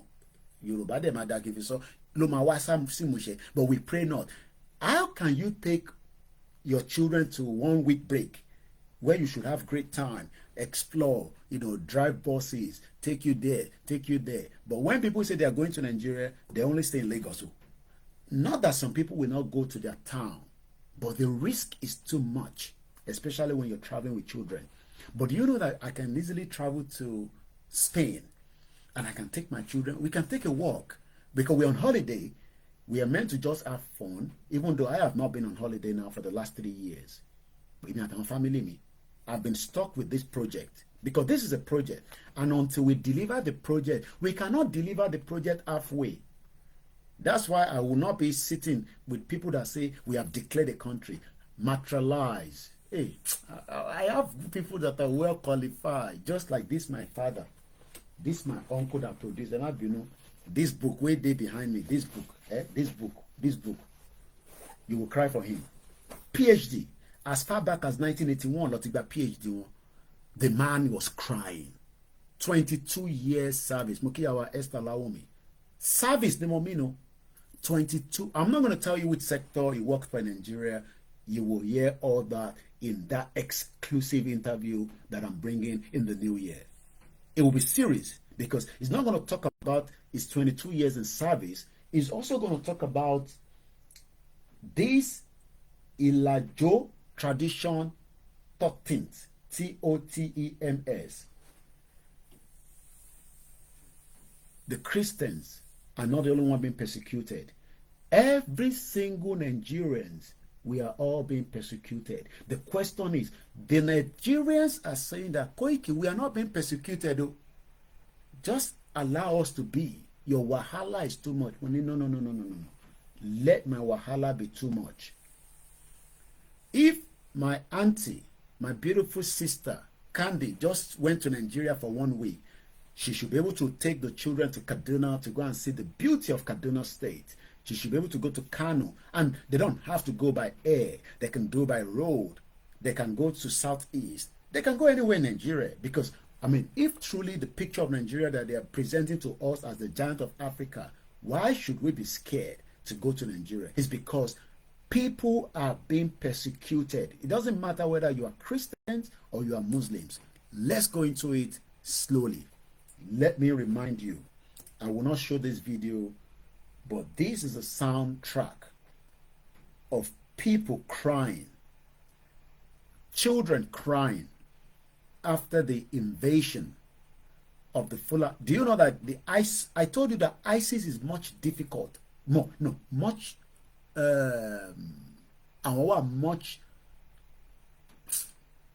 fún mi ní nǹkan tí mo lè fi adjective tí mo fẹ́ lò. ISIS yẹn àwọn burú ju Boko Haram lọ. Do you know that they bombed the Maiduguri, something to do with in other in Nigeria, they are destroying the power as well. Plateau people are being wiped out. You're right. Brutal. Thank you so much, Mr. Shakur. Emma, comment, Kali. We are interacting. I know we cannot touch each other. Technology is not there yet. We are getting there. We are building technology where I say, shut up, you will slap me. Don't slap me again now. We are not there yet. But let's communicate, write, comment, And if you want to call in, I can open the phone line. You know the number. Again, come with me, kúrò níbí báyìí. Gbọ́dọ̀ tún jẹ́ pàlálẹ̀ nísìnyí kó lè máa wá toilet. Kí má lọ di easy. Then to bá fẹ́ pè +44 74 044 05917. That is my studio number. You can always reach me on that number as well. Let's listen to the sound of children crying. I cannot show the video, but I can give you the soundtrack. Let's listen to it.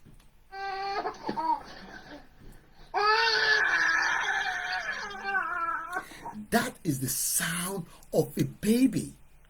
Let me give you the video, what it looks like. The mother of this baby, the baby is still I'm trying to speak in English a little bit and speak Yoruba. And you know when you're doing the two together, it can drive your head off. But we have to carry people that are from Cuba, people that are non-Yoruba speaking. Somebody says, Emilokan Shagabanza, they will eventually come down to the southwest. But the Yoruba people do not believe that they are coming to the southwest. And this is where I am concerned.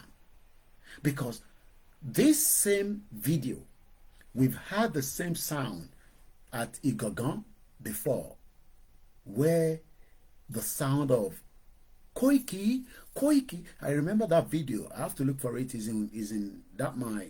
In the new year, we will have a system where everything will be migrated, and we can start showing you things as we normally do with my broadcast. But it has been a very, very good year. Let me leave it like that. That is why I say, Emma Duro in praying and supporting us spiritually. Even my mom, they support me. So if my mom is supporting me, you to support us now. Like Yedara will say, support our brand. And tomorrow, I think she's launching something great. I'll be on that program tomorrow. Let me, am I for you? So show. I'm not gonna be interviewed, but I'm gonna be behind the scene because I guess she's launching something. Greetings all the way from Dallas, Dallas, YORUBA, America. This sound of the baby.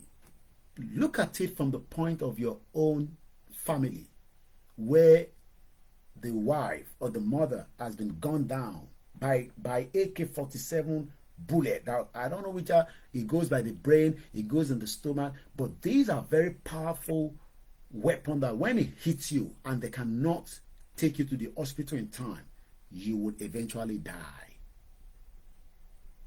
Mr. Shaku said Nigeria have gone mad for recognizing the truth about the breakup. They are literally against people like us because I don't know. I mean, sometimes I want to understand why. Maybe because but you still now you cause the whole problem. I don't know. Maybe that's the reason why some of you, hey brother Koiki, Prince Mokinyi Ekale Abekaro. Like I said, as much as some people they gbadun when I use those kind words, I've also been told maybe for now, so that you can get the right message to the people.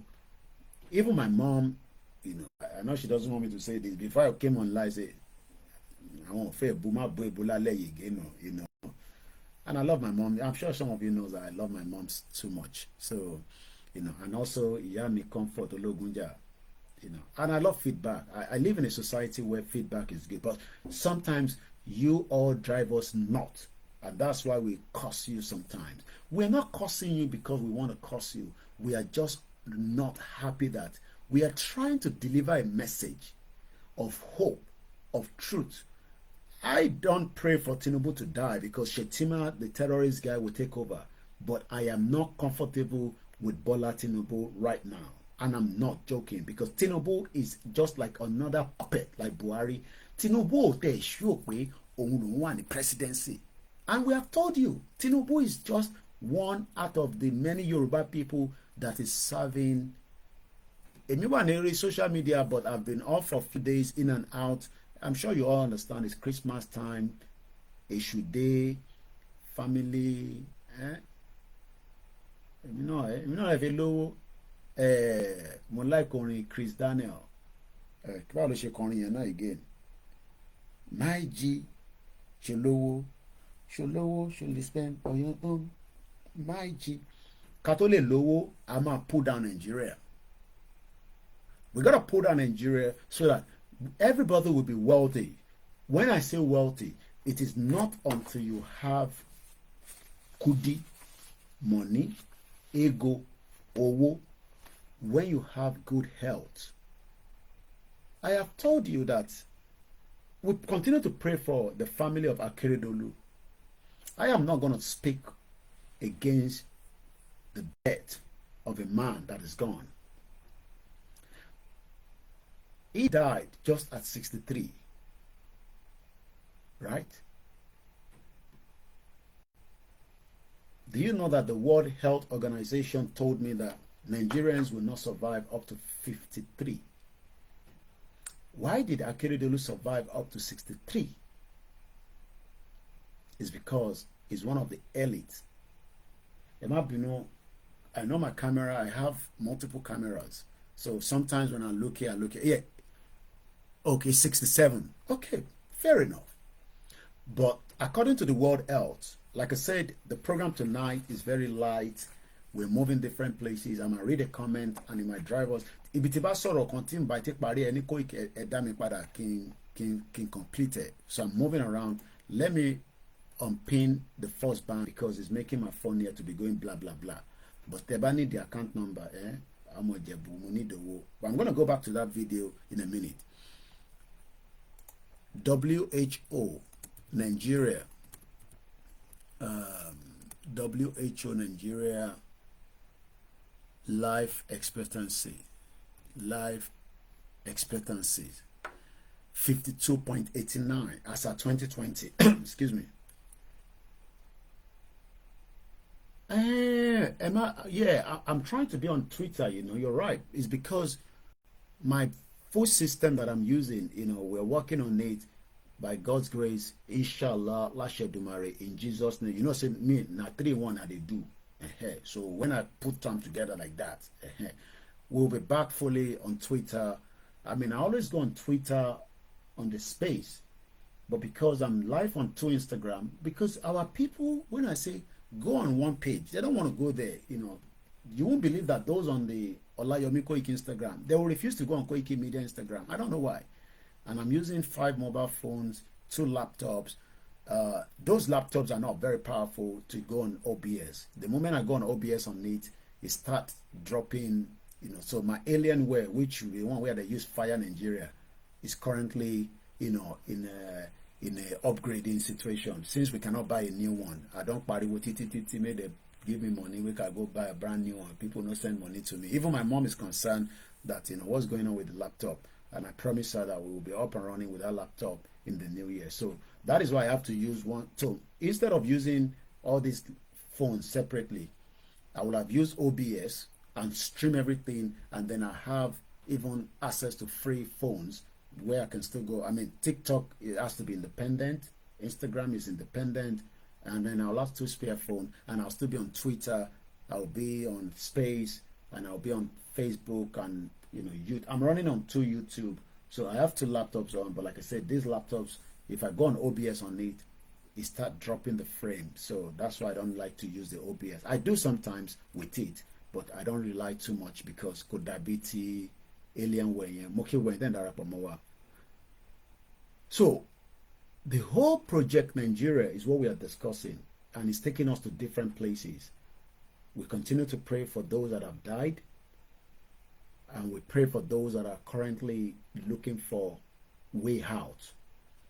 Many Nigerians are looking for way out. Even if we are meant to travel out of the country, the first thing we should be concerned now is that our land is now becoming a threat. Let's listen again to the sound. It's almost 4 a.m. in London. You know, I've had a bit of sleep, so I might take another 1 hour. I don't know. We'll see how it goes. Let me pick if there's any comment coming through. Few more comments there and there. Eunice Ọlọ́run tó bá mo fi tọ̀wọ̀tọ̀wọ̀ dárúkọ yín mọ́ mi. Ayọ̀mí Kúndámí sọ pé more deadly than Boko Haram, more savage. That means the Moki Jaya Jaya. Because sometimes people don't know when I'm live. I don't try to give date and time. Just turn on those notifications. You will catch me either my live program or my short videos. Hey, Bami, subscribe to WD76 Media. Why? Are you all not happy with what we are doing? My team are working back to back. I told them that. I gave them a task. I feel Monton Loni Nigeria up to date frequently. You will see them in the market, on the street, everywhere now.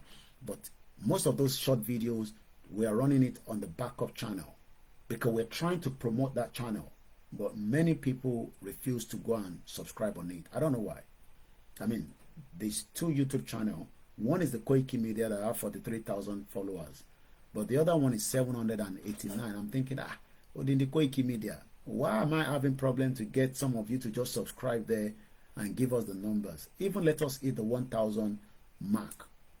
I said it before, that before the end of this month, and we are now 2 days left. I believe we can do it. How many people have not subscribed to my backup channel? Just say yes, and I will make sure you get there tonight, and you can still stick to the platform you're listening to. That is the only thing you can help us with. Moki Yoruba movement, Moki Uboyi, Moki Abacha. I hope it's not the same late Abacha. So if you have not subscribed on our channel, just say yes, so that, okay, Yami Falasha, I didn't want to subscribe. So you will not miss anything. I'm going to share the link now. I'm live on 2 YouTube channels. So so let me share the link about our subscribe. I'm not more shako.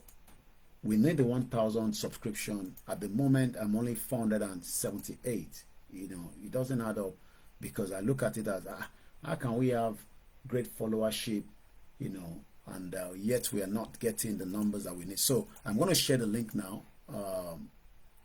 Where is my YouTube channel to back up me? Okay, no. so you must send the link and see orí Koiki Media nísìn. So ẹ̀yin tẹ́ ń béèrè ẹ kàn bá wa gbọ́wọ́lé ó máa gbé yín lọ sórí channel yẹn tẹ́ bá ti gbọ́wọ́lé ẹ ní miss anything because we are live on it as I speak to you right now. Like I said, tonight is just to catch up. I've been in and out of my broadcast. I'm sure some of you have missed us, some of you have not missed us. So that is the link there. Eba gbọ́wọ́lé, eba mi gbọ́wọ́lé báyìí, so that let's get at least 1,000 before the end of the year, which is just the name is WD76 man. I would love to share it on the TikTok, but more on the spear phone. So, and what I would do is I can share it on my Twitter as well right now. I mean, I know most of you would love to do it, but tẹ́bà ní understanding ibi tó wà gan sef Koiki wọ́gàn wà lẹ́ẹ̀pọ̀ òun ní ká lọ bẹ́ẹ̀ ṣe kankan ìwọ náà sọ ibi tó wà fún wa. So what I've done right now, I've shared it on my Twitter. My Twitter name is Koiki Media. So if you go on my Twitter, you will find the same program. Thank you so much for those of you that are asking. That is the link there. About subscribe. If you're enjoying the program, even if you're not giving us money, let the platform that can support what we are doing is not on YouTube. No, we are on YouTube. Link and mo share yẹn wá. Okay, Mumbo. Yeah, we're on YouTube. My backup channel is on YouTube. Hold on. Yeah, backup channel mi lele. Ibo ni mo ti ń ṣe backup yẹn. Because phone méjì mo fi ń ṣe mo fẹ́ wò tó jẹ́ ń bẹ̀. Yeah, we're live. We're live on WD76. Àbí mi ni mo ń ṣìrànràn ni. Yeah, we're live on it. Yeah, we're live. Àwa lórí ẹ̀. So link yẹn ni mo ti fi síta mọ́ mi. Okay, lọ́dọ̀ yín níbẹ̀ mo ti fi sí. So mo mọ bí táyìn tí ń wò. So because tó bá jẹ́ pé lórí Koiki Media lẹ tí ń wò, then the backup will be WD76 Media. There's no link for the. Okay, let me share the link coming to the TikTok. I have to come out and come back in. Let me come back out and just come back in. Mambo, ẹ jẹ́ ká share fún àwọn tó ń béèrè lórí TikTok quickly. Let me do that quickly. So lele, ẹ jẹ́ ká share fún wọn. Ó yẹ jẹ́ ń share fún yẹn tẹ́ wà lórí TikTok. TikTok yìí, the only thing is níbo ni comments láti post a message or okay comment. I'm not very àwọn ọmọ kan wà lórí TikTok. Damn, wọ́n mọ bó ṣe ń lò bàjẹ́. Àwọn ọmọ generation tí ó wà Nàìjíríà yẹn. I enjoy some of their níbo ló tún sá lọ nísìn. Okay, ó ní mo ti post yẹn o. So ẹ kọ bá wa gbọ́wọ́ lẹ́yìn tá wà lórí TikTok. I'm not gonna pin it, but at least I can check in the pin it. Ṣé ẹ̀dọ̀ tí bá pin it ṣé kò ní máa block messages mi tí mo ní máa rí real comment yìí. Maybe we should pin it for some time. Yeah, o mo ti pin yẹn. Yeah, so mo ti pin it. Mo kí àwa Grace Oríṣòótọ́. Let me ask this. Is it that we are exaggerating that maybe it is me thinking like that. Maybe it is Igboho thinking like that. Maybe it is Baba Kitoye. Enter wa lórí Koiki Media Odùduwà náà. Ẹ bá wa gbọ́wọ́lé, ẹ bá wa lọ subscribe. Ẹ tẹ̀ fún mi ní 1,000. Ẹ fi ṣe Christmas àti ẹ̀yin tẹ̀ fún mi lówó àtẹ̀yin tẹ̀ fún mi lówó. Ẹ bá wa lọ fi ṣe Christmas package with Mr. Koiki. Let's give that to you. It doesn't cost anything, but we need it because we need it to move that platform, especially the Koiki Media. It has a good numbers of views. It has everything I want there. But kò sanwó fún mi. Kò fún mi lówó tí mo fẹ́ láti April. Wọ́n ti gba owó kúrò lórí, wọ́n ti gba monetization mi. And it's because of the truth. Just like Joshua, the Catholic journalist, have been blocked. Hope Facebook reinstate my Instagram account, which was disabled after a post about the Christian persecution in Nigeria. I see no logical reason for the suspension. Ẹ̀gbọ́n kan tó sọ, is speaking out for persecuted Christian now a crime? With a question mark. is it a crime that I'm doing what I'm doing and I have to be penalized when, you know, people that are not even doing what we are doing, you know, they are not being penalized? So that is the reason why we are working with the backup channel, so that at least, you know, it can help the platform, especially for a team that has over 25, you know, strong team. You don't know every one of them. Some of them are just my spy. You know, they're not even on the platforms. You may not need DSS, they may not need my fight, me, you know. And I have people around the world that are also praying and working to make sure that things goes accordingly. Let's go back to that video again. Let's hear the sound. The sound you're about to hear is the real sound of a baby crying after the mother had been shot by the Boko Haram terrorists in Plateau State last weekend, which is just less than 7 days ago. Let's listen to that sound.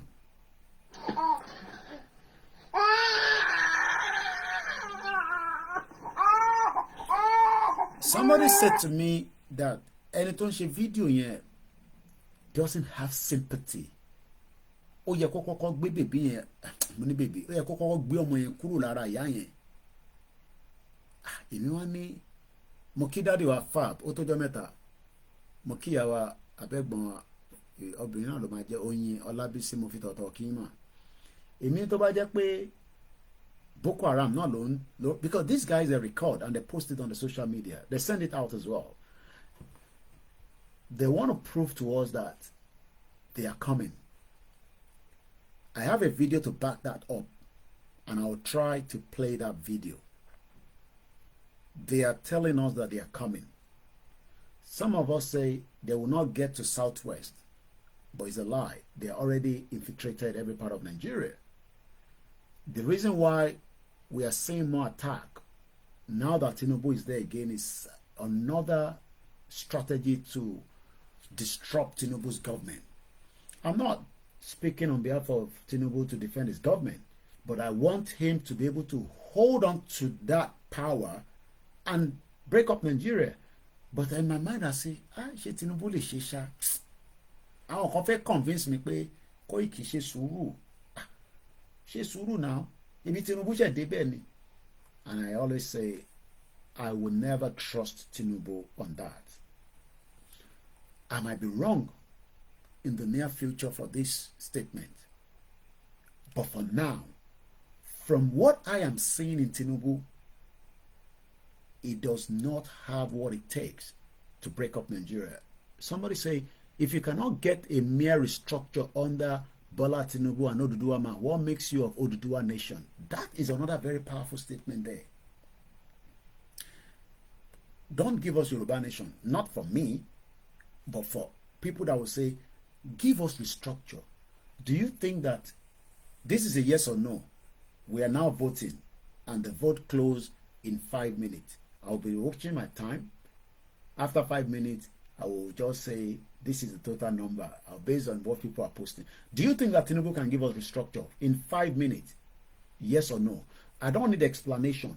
I want everybody, if you are truly on this platform watching me right now, whether you are using a ghost name, just say yes or no. Kakofini feel. Do you think that Bola Tinubu, the president of the Federal Republic of Nigeria, the Jagaban, the Yoruba man that we love, do you think that he can give us restructure? Many people are already saying no. My mom is Stella. I want everybody, Instagram, TikTok, everybody must comment. Even if you don't want me to know you are there. Don't worry. I won't be upset that you are there. Wow. Ọmọ náà ló máa ń jáde tó pọ̀ kẹ́. Bàbá Mọ́lápàdé sọ pé no. Mr. Fab, no. Bilo for real 123 sọ pé no. I can bet. Ẹ má bet life yẹn jọ. Tó bá wá lọ fún wa ń kọ́ kí la máa fi life yìí ṣe mo lè need life yìí. Victor ranking 148 sọ pé no. Okay. So are we saying that there will be nobody to give me yes tonight? Mo mọ̀ pé àwọn Adékúnlé plenty mo rí tẹ́rí ẹ má bínú. Ó wà ń bẹ̀. Òun náà ti sọ pé no. Ìyá mi beauty àmọ̀ pé mo ti ń rí gbogbo yín tẹ̀ wá mi báyìí. You know they sleep. I know they sleep. I don't sleep before. Popsy_Nima. I know they sleep. We are at war. The person will go sleep. Hey. hey, Bilo sọ pé he's not choosing. I have three more minutes. Let me ask the question again. Mo like it, Mr. Bamidele Agunle, only yes. Kí ló dé tẹ́ sọ pé kò lè fún wa ní restructure. Thank you so much. I love us to be very, we shouldn't be on the same thing. Because that is what makes, politics, governance interesting. But somebody already said he will give it to us. Yes. And I think two people. Okay, Mr. Larry David, yes. Okay, so I have two people so far, and I'm not biased now on this platform. I'm asking the question again, would President, and you see the way I'm addressing it, would President Bola Tinubu, thank you so much for the super chat that is coming again from Miss Oluremi Kilanko Gabi Ekshigoni, thank you so much. It seems that we're not getting anybody from KOIKIMEDIA, and see, platform lálẹ́ gbogbo yín tẹ́ bá èmi ò ní lè sọ yẹn ní is a 419 ní evidence akọ̀mọ̀ pé ó set up alpha beta tẹ́ bá ní Tinubu 419 kí la máa pe Buhari Jonathan. If yes, first tenure or second tenure, no, I don't want that first tenure or second tenure. Tinubu will give us restructure. We pray that he survive these 4 years. 4 years nìkan la ṣe fún on this platform. Only 2 people have said yes. Oh my God, tonight is very, very interesting program. Only 2 people so far have said yes. Guns link YouTube sọ pé no. Okay, even Bamidele Agunloye sọ pé 100% President Bola Ahmed Tinubu will give us a restructure. Larry Davis said restructure will definitely lead to the breakup for sure. So, thank you so much, Mr. Larry. And this is where we say we should not all agree on the same thing. For me, I am not forcing self-determination on everybody. Some people say, Koiki, yes, we know that there's a problem in Nigeria. But how do we solve this problem? We need the center. And I'm not joking. I've seen people that have sat me down 1 hour on the phone say, Koiki, kò sí bẹ́ẹ̀ ṣe fẹ́ break up Nigeria. Tẹ́ ẹ bá mú center dání. This is also where Adeyinka grandson believes as well. I pray it comes out from his current predicament. Adeyinka grandson loved Tinubu so much. And what they are saying is that you need that power to come to the southwest. Power is currently now in the southwest. Oh, okay. Tí Baba is from létí pé Shetima say restructuring my foot. I don't have that video, especially I'm not using. Oh, I live in US, not Nigeria. I know what I'm saying. Oh, ẹ má bínú mo bá yín jà ẹ̀gbọ́n mi. So èyí náà sọ ní pé 419 ní Tinubu ẹ má ẹ̀ka tó lọ síbẹ̀ yẹn kọ́ máa dẹ pé Koiki wo ṣe jẹ́ pé ọmọ Yorùbá ló ní 419 ní Tinubu ló ní drug gidi ní ló ní pé ẹ má ẹ̀ka mú bẹ̀ yẹn ẹ jẹ́ ká ṣe fi sílẹ̀ lórí àti agree pé right now the voting has closed. I am the judge. Based on what we have witnessed tonight, just based on those of us on this platform, I am not talking about the whole of Nigeria. Everybody has agreed that Tinubu will not give us restructure. I did not say so. That is the majority of the vote. If you don't believe me, you can go on our YouTube and see what was the comment. Ẹ̀yin tẹ́ bá tún program yìí wò, which I know many of you will do, ẹ bá mi fi sínú comment section. The question was, would President Bola Tinubu give us a restructure in Nigeria? I'm not saying in 3 years, in 4 years. It's just a simple yes or no. We don't need an explanation. So that means we've been able to get to something to start with. And I say thank you so much. We might also ask another question along the line. It would be nice. Let's go back to that video, because that video is very touching. You can still continue to vote even though I have closed it here, but that doesn't mean it is still not open. Mukiyawa Taiwo Kike, ẹ̀yin wà ní ẹ̀yin tí Qatar, ẹ ti wà ó dà pé 3 hours ahead, ẹ ti máa múra láti fi máa lọ síbi iṣẹ́, Ọlọ́run bá wà pẹ̀lú yín. Okay, I hope you have not ká má fi gbọ́ ẹnu sọ̀rọ̀, Ọlọ́run bá mi ṣọ́ yín tó bá yẹ pé ẹ ti dé the other side, Ọlọ́run tó ṣọ́ yín lọ, aṣọ yín padà. I'm sure pa àwọn máma. Okay, Mr. Saint, so àwọn náà sọ pé yes, so we already have 3 people that disagree with us. Say Koiki, kò sí tó kàn wá, ẹ̀yin ọmọ Yorùbá nation ẹ disturb wa, or probably to say ó máa fún wa restructure. And like my brother Mr. Larry says, the restructure will end up to break up Nigeria. We hope it's going to happen But personally, KOIKIMEDIA, me, not Baba Akintoye, I don't think Tinubu will give us a restructure. He's still working on behalf of the puppets Fulani Cabal. Even I saw Sultan of Sokoto complaining. Let me ask this. She any security around Nigeria. I'm talking about intelligent gathering. Because there's a video I saw from Simon Ekpa, but apparently it's from Arise TV. I'm trying to see if I can get that video on. But while I'm going to be preparing that video, let's listen to this first.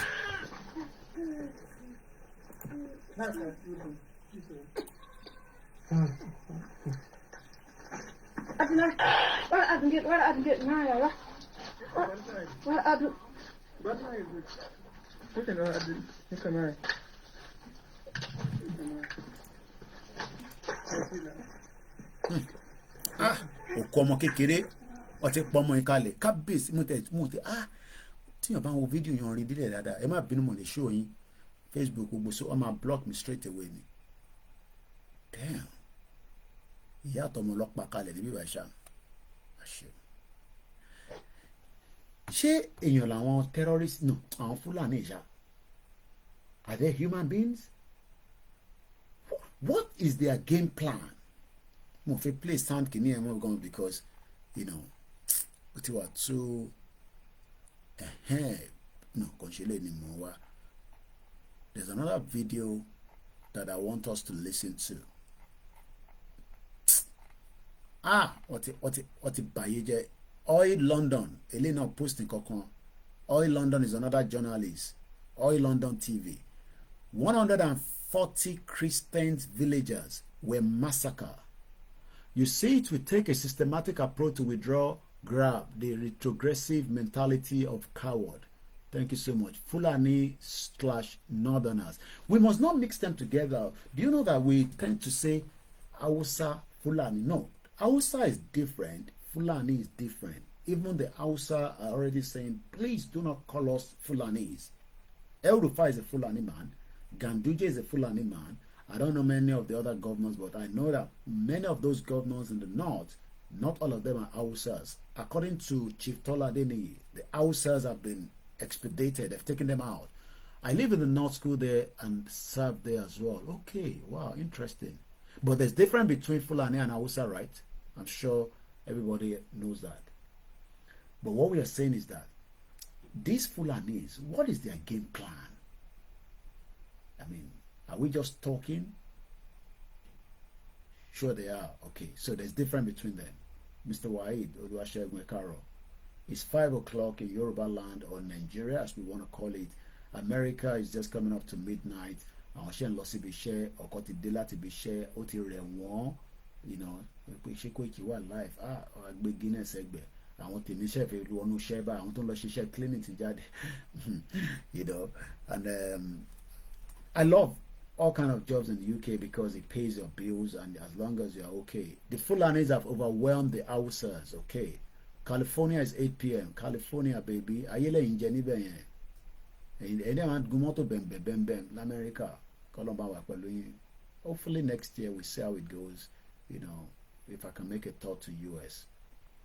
Let's come back to the program. Like I said, we're just moving around, talking about Nigeria. If you want to call in, the line is open. You can call in. It's 11 p.m. in Philadelphia. Wow, interesting. Eshegoni Grandma. So you are how many hours behind? 10, 9, 8. 3 hours behind California. Texas is 10:06 right now. Interesting. Texas are the Cowboys, is it? I don't like if you like cowboy. Okay, interesting. We have a lot of Nigerians that are living outside the country, and we are still Nigerians as long as the country has not dissolved, apart from those of you that have got, you know, that passport where in 1907 in Texas, I think contradict you. Texas is 10:06. Somebody said Texas is 1906. So I really wish to talk to you right now on the show. Yeah, the number to call. Take note of this with the not the direct call. It is called +44, which is the UK line or the UK code. +44 Can't call it because I cannot type anything. Yes, even with Texas, you have different time zone. It is Hey, America, wala yipo. Even within Texas, you have different time zone. Okay, ẹ̀gbọ́n mi ti pè mí nísìn Túndé Ọmọtọ́ṣọ̀, my brother. Ẹni tó fẹ́ pè yẹn láti TikTok, ẹ save number yìí, kẹ́ pè mí lórí ẹ̀ +44 74 04405917. Mo dẹ̀ máa wá gba chicken Christmas meal. So Indianapolis 1108.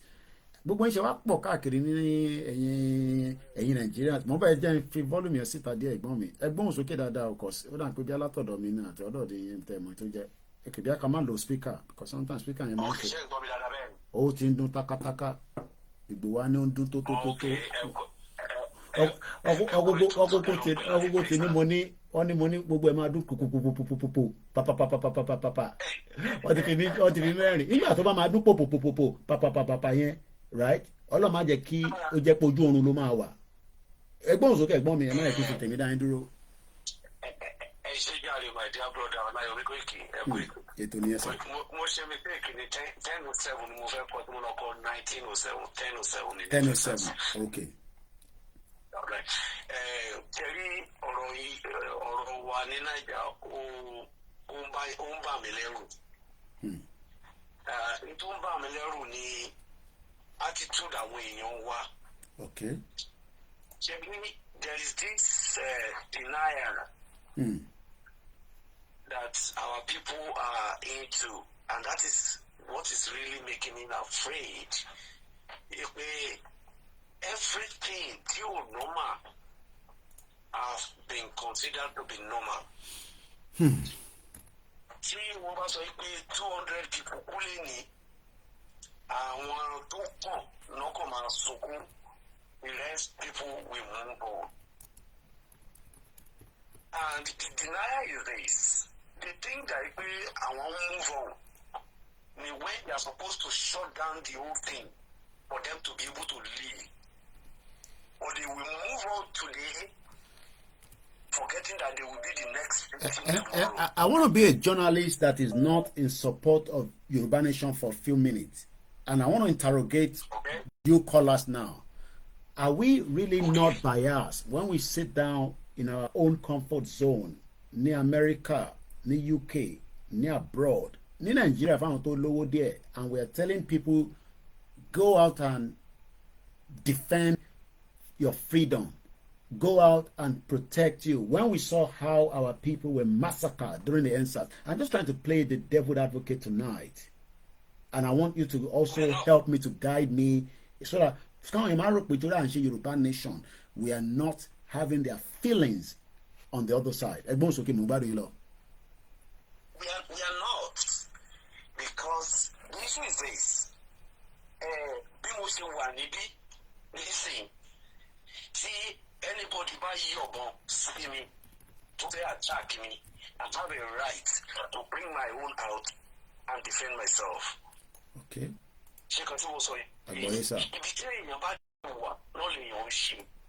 Now, what we are seeing is this. For the people that are in Nigeria right now, all they need to do is to come out and say, look, we don't want this. Okay. What they will tell you is that's why I put a comment. Láti mú Nokia 3310 tí ò ṣe smartphone láti lè pull up YouTube lórí ẹ̀kan náà fẹ́ wò Koiki. Wọ́n máa pẹ́ lórí àwọ̀, wọ́n máa pẹ́ níbi, wọ́n máa pẹ́ ní church. Àwọn ọ̀kan tó bá yẹ kó ṣe, if they are not going to do it, then lẹ́yìn ọ̀kọ̀ọ̀kan people will keep dying.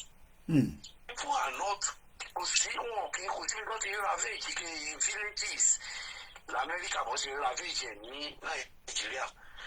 Look at the number of people on the plateau, and then people will move on. Come and so, and it has become a normal thing. So, and the danger in it is this: the people behind it are not doing it for any other reason. Once people are killing it, they are ugly. They have their target. And what is target? One fair by Do we have a concrete? Again, this question is just not to whine anybody, because we have people that are listening and probably they don't even understand what we're talking about. Do we have clear evidence that these Fulanese wants to take our land, or we are just over exaggerating it? Again, I'll let you go on. How many times, what other evidence do we need? Don't we have it on record that Usman Danfodio has said that the Nigeria created is the estates, is their own estates? And then haven't we heard that Sadauna said it, that Usman Danfodio has said it's their own estates, is the estate of their father, Usman Danfodio? Haven't we heard it that Usman Danfodio has told them that that land has been given to them by God? Haven't we heard their own further Fulanese? Did we not listen to this man from Ikogo side? Sorrow, and was saying that this Zeriki was saying that the land has been given to them. Have we not heard from Baba Akintoye saying when they went to Ile-Ife to resolve the clash between the Fulanese and the Hausa Fulanese and the Yorubas, did we not hear him say if I want to one be àwọn Fulani tó wà bẹ́ẹ̀ sọ pé tó pípé àwọn tó wà bí pípé Ọlọ́run ní ilẹ̀? Have we not heard it? Now, the Olúwa ní ilẹ̀ is no longer the issue now. But the ẹni tó bá lè fanfit, ẹni tó bá lè gbà lọ́wọ́ ẹni tó wà bẹ́ẹ̀, òun ló ní ilẹ̀ ìsìn. That is the agenda. If they are able to, but is this something that it's not going to happen anytime soon. So why are we concerned? They're not going to take this plan as much as a lot of us think they're going to take it straight away now. So why are we worried? Why are we concerned? That is a denier. Because do you have their template? Do you have their if Theophilus Danjuma was saying, look, if you don't rise up and defend yourself, you will all die one by one. He didn't say they will kill everybody at once. He said you will all die one by one. So if in one night over 120 people died in Plateau, is that not even more than one by one that he's talking about? So we should stop living in denial. Let these people rise up and say, look, we can't be in the same country, because I want to tell Nigeria, let's restructure, let's do this, let's do that. It's a waste of time, because in 1,000 years, we change the ideology of a nomadic Fulani man to embrace development, to embrace peace, to embrace education. You are wasting time. You want to mix water and oil together, it's never going to work.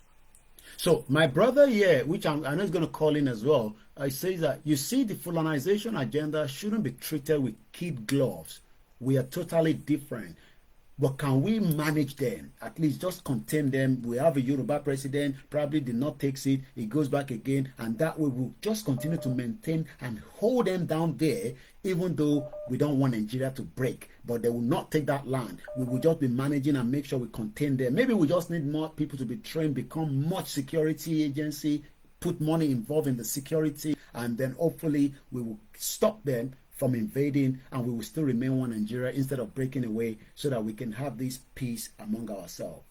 Before I let the next caller come in. People say when you are doing the same thing over and over again, what is that? What's the definition of that?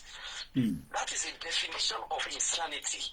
Okay. When you are doing the same thing and you are expecting a different result, we have been going through election cycles. It has nothing to do with who is the president of Nigeria. If you are the president of Nigeria, you are a Yoruba man, legally you are entitled to 4 years. After 4 years, you have to come back and renew your mandate. It will be given to you, it will be withdrawn from you. Jonathan did not have the second term. So, because it's not, he's he only has a right to contest. It's not automatic. It has to be given.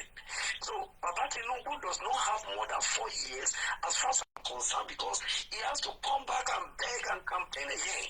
If they don't give it to him, they can stop him after 4 years. Okay. So the idea of, oh, let's do this, let's do that, because somebody is there, we are wasting time, because like I said, we are water and oil, we are immutable. So after Baba Tinubu, then somebody else is going to come there. And this will be a Fulani man, and then we'll go back to complain again.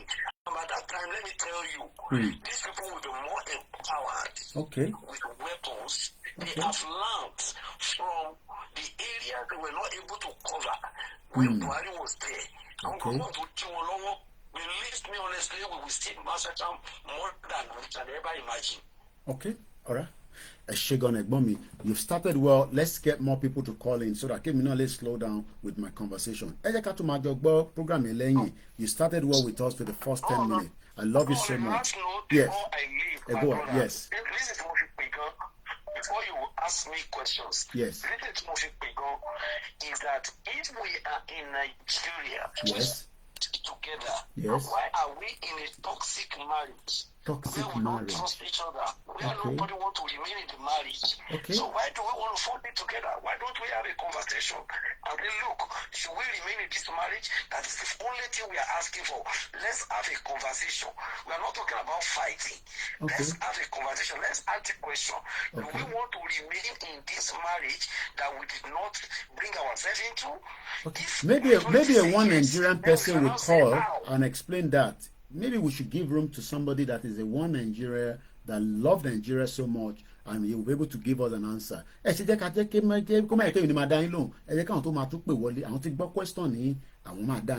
But glasses yẹn bá mi tọ́jú ẹ̀ dáadáa ẹ̀ máa kó fọ́ o. Ó dẹ́n pé ó ṣe máa dé London kí mi náà máa fi ṣe summer ni máa fi ṣe, because winter ò ṣe wọ glasses nísìnyí. I love you so much. I love you too much. I'm going to take more calls because, before I let the next caller call it speak, for me 30 seconds. More love those of you watching us on China. One in China at the time now is just coming up to Alan Conde. China one in Ago Kon Abotilu de China. Mo kí bàbá wa lára pé wọ́n ní mosquito jẹ́ káwọn sùn. Ṣe tán oògùn àwọn kọ́ìlì yẹn ọkàn ló wà dangerous ni. Kọ́là wa ẹ ti wà lórí ètò ní ti Koiki Media. Mo ní nọ́mbà rí tẹ́lẹ̀ á jẹ́ pé àìtí sọ̀rọ̀ tẹ́lẹ̀ rí nìyẹn. Àjọ èmi ni ẹ sà. Let me just make a quick one because I have to go back to work. Okay. Àbúrò yín lèmi jẹ́ because I've heard much about you and I've been following your trend for a while. Unfortunately, mo come across in TikTok leaning. Okay. Jerry, problem Nigeria, sir. Mo máa ń sọ pé Nigeria, ọmọdé ni mi o, like I rightly said. Wọ́n design Nigeria to Nigeria succeed. Nigeria as a whole. You understand, sir? It started on a platter of business-oriented activities. Okay. You understand, sir? To a very large extent, you understand, sir? Baba mi reserve àwọn òwe kan fún mi as archives. Tí mo múlò tó dẹ̀ wúlò bí mi náà. Ṣé Nigerianness or the Nigerian project? Yes, sir. We can put people know it to me because we have what it takes. And we have all it takes. Were we not living together before? At Hausa, at Igbo, at Fulani, at Yoruba. Ṣé any other person tó wà darapọ̀ mọ́ wa tó fi jẹ́ pé àjèjì wa yọjú mọ́ wa? Wọ́n mọ̀ nǹkan tó ń ṣe sà. Mẹ̀kúnnù ló máa forí fa. Ẹni tí ò léèyàn nìyá máa jẹ. Mo ka bachelors, mo ka masters, mo bẹ̀rẹ̀ doctorate, mo ní láti drop ẹ̀. Nàìjíríà gbogbo nǹkan tí mo kà kò dín one kọ́bọ̀ fún mi rí. Mi fi pípa mi fi gba one kọ́bọ̀ rí. Ó lè tọ́ Brazil lásán. Not to talk of America táwa lọ́jọ́ bìíní. Ó kàn lọ college o, after high school college. Ẹni tí ó kàwé gan ríṣẹ́. Age is no barrier láti ríṣẹ́. So ibi tí ẹ̀rù Nàìjíríà ti bá mi, ìlú tí ó ní iná kò lè sí ìmọ́lẹ̀ o. Ìmọ́lẹ̀ ò lè tán o. Because of some one get problem Nigeria complex kò dẹ̀ too complex because àwọn tó ń ní orílẹ̀-èdè lára wọn ò tó agolo gàdí kan. But what is point you are powerful? These are very powerful individuals. So ó wà lọ́wọ́ wọn. As at 2015 sir, as at 2015 ẹ má bínú ẹ̀gbọ́n mi, as at 2015 tí mo padà sí Ìbàdàn. Mo ti save owó as youth corper tí mo ti envisage pé kò ní sí iṣẹ́. Mo rán suit mo ṣe gbogbo pé I am qualified to compete at the labour market but ṣé mo mọ̀ yànyàn mélòó ni mo mọ̀. Bàbá mi mo save owó mo kọ́ṣẹ́ mo ń ta gas ní in an artisan way tí Nàìjíríà fi ń tà. Torí mo máa ń sọ pé Nàìjíríà ó lógun, Nàìjíríà mọ̀ nǹkan tó ń ṣe. Ṣé wọn gbọ́ wọn lọ́dún mi ni? Màá ń gbádùn ọ̀rọ̀ tẹ́ ń sọ lálẹ́ kẹ́. Wọ́n jáde sá nǹkan tó fi lè mú irú ẹni kúrò ní Nàìjíríà. Bàbá ọ̀dọ́ tí ó bá kúrò Nàìjíríà ó ń fi iṣan tó ń le lára ẹ̀ at this point in time ó ń jẹ́ kó wà wasted. Ṣé o understand sir? Ó jẹ́ kó wà ṣe kí ni wasted. I nearly gave up my life myself. Mo graduate mo wà láàrin àwọn shenanigans. Òyìnbó yẹn lágbára ẹ bá máa ìwé tẹ ka yẹn tí ìwé yẹn tí òyìnbó yìí ti pọ̀ jẹ́ ẹ bá gbé wá sí level tiwa shenanigans. Sir, I told my contemporaries within the area mo ronú gẹ́gẹ́ bí ọmọ Nàìjíríà rere. Nígbà tí mo padà lọ ṣe UTN irùngbọ̀n ni mo lọ fi ṣe mo jókòó mo lọ ṣe O level. I finished my secondary school 2002. I had to go back. When combined the move candy ayé mi, mo padà lọ ṣe O level 2008. Because mi ò fẹ́ bá wọn ṣe yahoo. Wọ́n ṣe mo kò ń ṣe kọ̀ọ̀kan wù mí. It's not what I represent. As in mo ṣe, but I quitted. I did not even go to sínú ẹ̀jẹ̀ mi rárá. Ṣé you understand? So, Sherry. Gbogbo kí ni sà ilé ló ti wọ́ wá láti kí ni látọ̀ ìdẹ nígbà tí ilẹ̀ yìí ẹ máa bí ní pé kí ni mo rí mo sẹ́ẹ̀tọ̀ ní 2015 mo lọ sí Ìbàdàn mo ti save owó tí mo fẹ́ fi ṣe business gas mo bẹ̀rẹ̀ business mo ti actualize gbogbo nǹkan tí mo map out lókè o owó tí máa ní màá ṣe masters màá ṣe gbá màá ṣàwò and it was going smoothly like that. ṣé torí ẹ má bínú pé mo mọ̀ pé wà ní hurry ṣé torí pé ẹ rí potential táwa náà máa ń sọ pé a rí agbára máa ń rí potential ní Nàìjíríà the numbers is there èyí náà ti wò pé ọmọ nígbà tí mo ti save owó yẹn sáré ṣe gas business kí n dẹ̀ tún lọ ṣe masters kí n tún fi lówó díẹ̀ sí. àbẹ́kọ̀fẹ́ help system yẹn pé ẹni tó ti jáde fún few years tó kọ̀ tó help system yẹn díẹ̀. Mi tiẹ̀ jáde fún few years mo parí youth service mi ní July mo bẹ̀rẹ̀ business ní August 1st mo lọ apply for master's degree and the business thrived from small scale to medium scale. Without government assistance leleyo without government assistance. When you know what I started the business with 150,000 naira. Wow. Not just the business is still active with 4 outlets. Sir, me or ever believe but I was committed because what is what doing is what doing well. Gbogbo àwọn ìtọ́jú wa ń gbà yẹn yahoo làwọn ń ṣe ọṣẹ lọ́lọ́wẹ̀. But Nigeria happen to you in the line. 12 kg cylinder tá gbà yẹn ní bóyá bí 6,500. Òye tó lè jẹ́ sí. Gas cylinder 2,500 as at 2015. Lọ́jọ́ tèmi kì í ṣe pé ti 12,000 lọ. Who is fooling who? So who do we blame? Ṣé system ẹni ká blame ni àbí bó ṣe set up the foundation? This is my conclusion, sir. Ó wá ní àwọn boys tí mo bá ládùúgbò. I now told them when election during Jonathan Buhari. No, was it Jonathan Buhari? I think I was serving during Jonathan Buhari. But okay, yeah, ìgbà tó fẹ́ gbàjọba lọ́wọ́ Jonathan. 2015. Ẹyin boys yìí àpọ̀gbọ́n iṣan ló ń lé lára wa yìí o. Ẹ má jẹ́ ká miss opportunity yìí o. Ẹ jẹ́ ká kóra wa jọ káwọn olóṣèlú tó dé. tó bá máa dé wọn rí pé àwọn bá formidable force nílẹ̀ ẹ mú like politics because you need to only láti compromise the only láti give and take ní politics wàá give síbí wàá give sọ̀hún wàá dẹ̀ compromise níbì kan. sir now kémi tó máa ṣá lọ́tẹ̀ nísìnyìí ṣé mo pé nínú ibi tí mo ti ń sọ̀rọ̀ ìlànà kan ti ń kùn gbàgbé wọn á bí gbọ́dọ̀ kàwé kan kíní kan nìkan o wọ́n ní ẹ má jẹ́ ká gbowó lọ́wọ́ wọn o primary school ní kẹjẹ kọ́ wá bá wa kọ́ sínú community yìí ibi tí mo sọ ká ń gbé yìí sá àwọn ọmọ máa ń rin ìrìn ní 2022 kémi tó kúrò Nàìjíríà o 2021-2022 wọ́n máa ń rin ìrìn about 30 minutes kó tó dé government primary school. ara gan àti wúwo díẹ̀ kan tó bẹ̀rẹ̀ school gan. padà tún ọ̀rùn lálẹ́ ẹ̀yìn èso tó máa ṣàkó tó wà lóko ọ̀yàn àyà wọn jẹ́ kó tó padà délé. So I told these guys mo ní láwọn layout tí wọ́n yọ ilẹ̀ yìí access land máa wà tó jẹ́ pé ó bóyá fún playground o àbí kankan I know that town planning always map out all those things. Táwọn landlord ò bá tí ì pín ìpàkọ́ gbogbo it comes from the house from the family ibẹ̀ ni problems nígbà táwọn commissioner máa dé àwọn senator ọmọ bàbá tó ọmọ politician kan báyìí ní àbí big man kan lọ́yọ̀ state gbogbo wọn Fìjàbí and all sort of àwọn èèyàn kan lọ ń gbowó lọ́wọ́ wọn ni. wọ́n sọ fún mi ní owó tẹ̀ ń gbà ẹ máa ná fọ́dún mẹ́rin yìí o tẹ bá ṣèpè fún wọn ẹ ti pẹ́ nínú ẹ o. gbọ́ lọ́jọ́ tèmi yìí sàtẹ́ bá fún wọn ní $10 wọ́n máa rábàràbà ni o. ẹ wo nǹkan tí dọ́là jẹ́ nǹkan tí náírà jẹ́ what are we producing?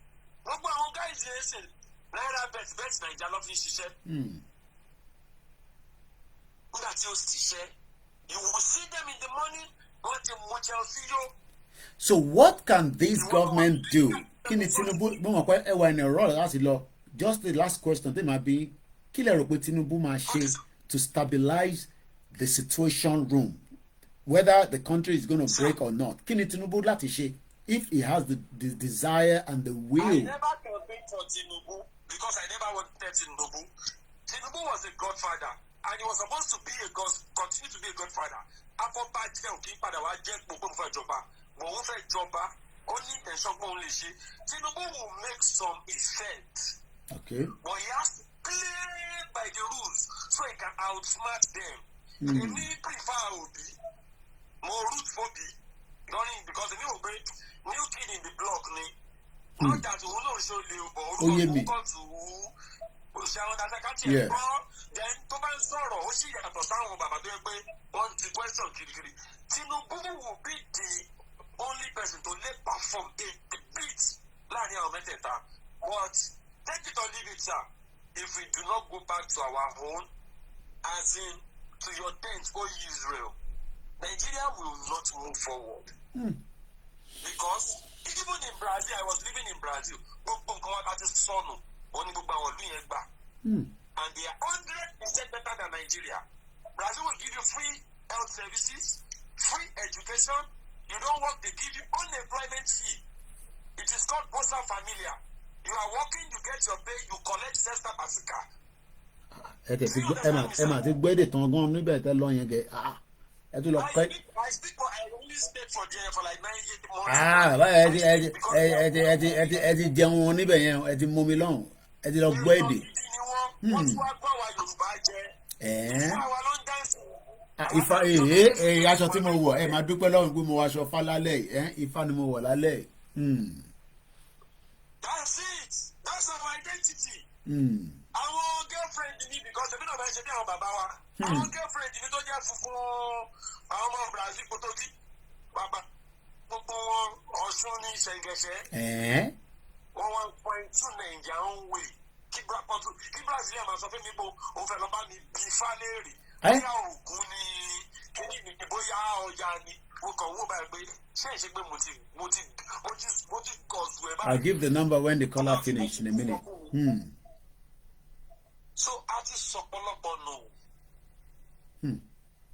My conclusion Tinubu will try a bit. We'll try his bit. But you can't build something or nothing. That is my food for thought. Ẹ ṣé gan ni ẹ lọ yáṣẹ́ tẹ́ bá ti wá pawó yẹn ẹ má gbàgbé àwa náà àṣírí á máa bò ẹ ṣé gan ni sir. Ẹ ṣé gan ni, thank you so much. Kẹ́ wá ṣe studio number wa lélẹ̀ ẹ save ẹ̀ dáadáa èmi náà save number yín níbí báyìí ẹ ṣé gan ni, thank you so much. Mà gbádùn kọ́là yìí o ẹ tó bá fẹ́ pè wọlé nọ́mbà kan náà ni is a studio line WhatsApp only ẹ kọ síta +44 74 44 is the UK code +44 74 044 05917. We are still talking about Moki James Cafe ẹ̀gbọ́n mi bàbá wa wọ́n ní revolution is the only solution to Nigeria problem, otherwise nothing is going to change. Many of you are still voting would Tinubu restructure Nigeria, yes or no? If you're joining us, you can put your own. We already had 3 people that say yes, Tinubu is going to restructure Nigeria. One majority says no. So far the majority has overruled the minority. But that is just, the platform here, KOIKIMEDIA. Mr. Kim Ayola if you're new to the platform, my name is Olami Koiki.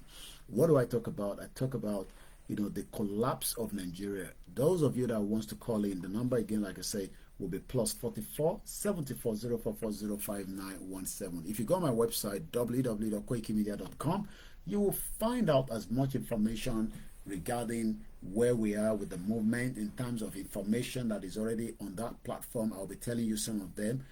We're just 2 hours. We don't normally go more than 3 hours on our platform here. So we have just about 15 minutes left. So in the next 15 minutes, we will end the program. You can also join me on the Star Radio UK network where we discuss about update on Nigeria. I also run a program there every Wednesday called the Niger Voices. Many of you that have been saying that is the Yoruba Nation movement dead? My question is, how can we kill something that is already in the pipeline and we're pushing it? TJ Baba, I think, was trying to call. Let me see if I can get him back. Good morning, my brother, and let's go with you. Go ahead. Thank you so much. I hope you can hear me very well. I hope everybody can hear me. Loud and clear. Most the problem that we are having, like the question you asked for, the last caller said Nigeria has been working before. We have been living together. I'm going to talk about Bello, 2G, and Bimile and after this caller. Go ahead, TJ. So we've been having this problem since the amalgamation of Nigeria. Nigeria has not been working.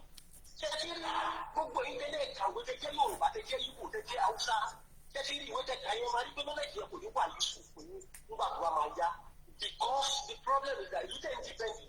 You don't produce anything. You can know American. America is the what you not paying, what you not equal, what you not time. So you're paying what you're supposed to do. So when I see them for what all this thing, what you have produced. Nigeria, sorry. When it comes to natural resources, Africa, Nigeria is no match. Africa, ṣùgbọ́n ibi tí ìyá ẹ̀ máa ti jẹ́ wá dáadáa tí Fúlàní lórí bí ọlọ́run gbogbo ònira tó lọ Nàìjíríà pẹ̀lú ògùn ọlọ́run máa ṣe lọ́wọ́ lọ́dún tuntun yìí ọlọ́run máa jẹ́ kó peléke sí dáadáa tó bá peléke sí dáadáa gbogbo wa máa mọ̀ pé it's our right to fight against this injustice society and there is nothing like Nigeria gbogbo àwọn tó gbogbo Nàìjíríà yìí tẹ́lẹ̀ tẹ́lẹ̀ ẹ mọ ìgbà tí àwọn bàbá yẹn ti pa gbogbo ìlú yẹn kò sówó lóde àbí iṣẹ́ ẹ̀kọ́ orí yẹn ni tẹ́ sọ pé Nàìjíríà ṣiṣẹ́ ìlú tó ṣiṣẹ́ tí ò sí nǹkan tẹ́ fún òfin epo tẹ ní ẹ̀ẹ́lẹ́ rìfáìlì fún alára yìí ẹ sọ pé Nàìjíríà ṣiṣẹ́ gbogbo nǹkan tó yẹ kó jẹ́ important of benefit of humanity kí ni wọ́n ṣe ń rìn ìlú iná wa omi wa ọ̀nà ọ̀dà security dà tí bá iṣẹ́ kọ́ fún mi lówó that's the basic thing sáà jẹ́ ìlú ìbò there is nothing different in ìbá wa ń gbé ìbò bẹ́ẹ̀ and that is the point it's compulsory for you to work o gbọ́dọ̀ ṣiṣẹ́ yìí o ṣe pẹ̀lú ọmọ àgbàdo ọ̀hún lórí bí àdúrà tẹ̀sí ń gbà láti 1960 tí o mú èso tuntun máa lọ ayé yín. So when we are talking that the country is not working wọ́n máa pa Nigeria has already created 65 of nuisance ó dẹ̀ gbọ́dọ̀ wá ẹ̀kú 40 kúrò lẹ̀ táwọn tó kú tó ṣe làákàyè bọ̀ ẹ̀mí bẹ́ẹ̀ lọ́hùn ni tó bá máa dé tán tó bá dórí Yorùbá ojú ọgbà máa là ẹ̀mí bẹ́ẹ̀ lọ́hùn ni pé kí gbogbo àwọn ọ̀pẹ́ẹ̀tì lẹ́kọ̀ọ́ Nobody operates in a you mentioned something about NSAS. So, the NSAS in you told that. So, NSAS in UK.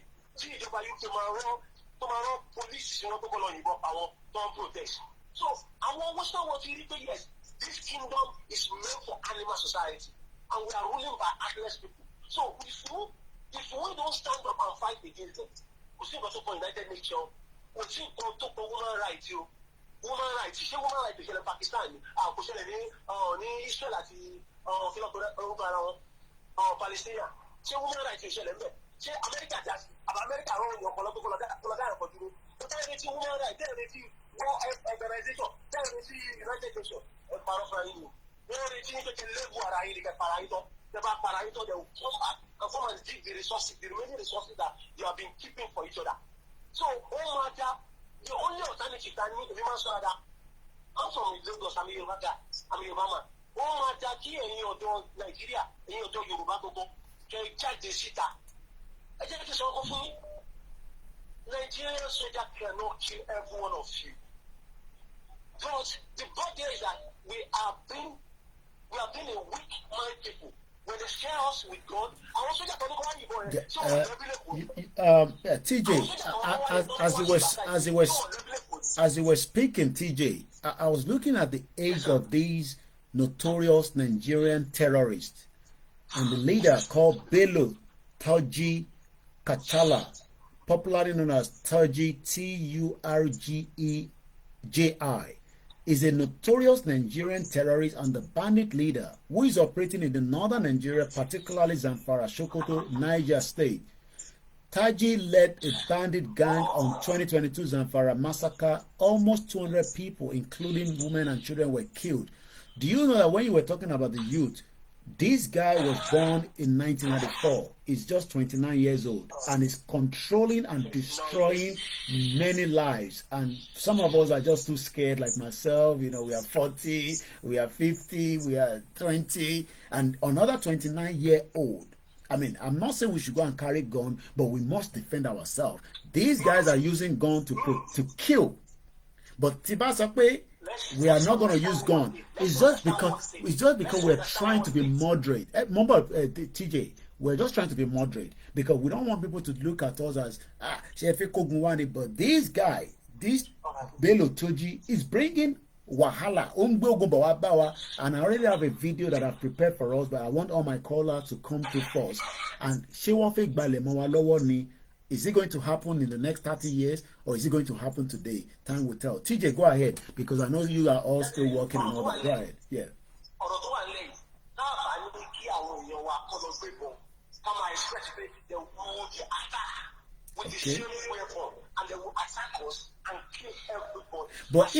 Okay.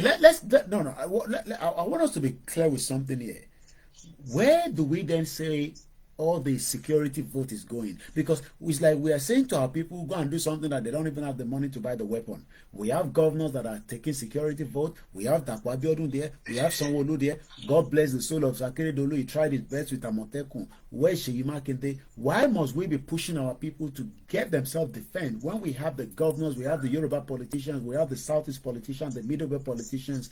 Why are they not doing the security to protect the lives of many of our people? I mean, I'm just trying to be playing the devil advocate here now. They won't do the security job because is that they are being protected by the military, by the police that are supposed to be protecting the whole country. Each people that you are talking, the governor, they have nothing less than 10 security. Guiding their kids, when they are driving out, their wife is driving out. So they are not even thinking of you. That you call them racist. Let me tell you one thing.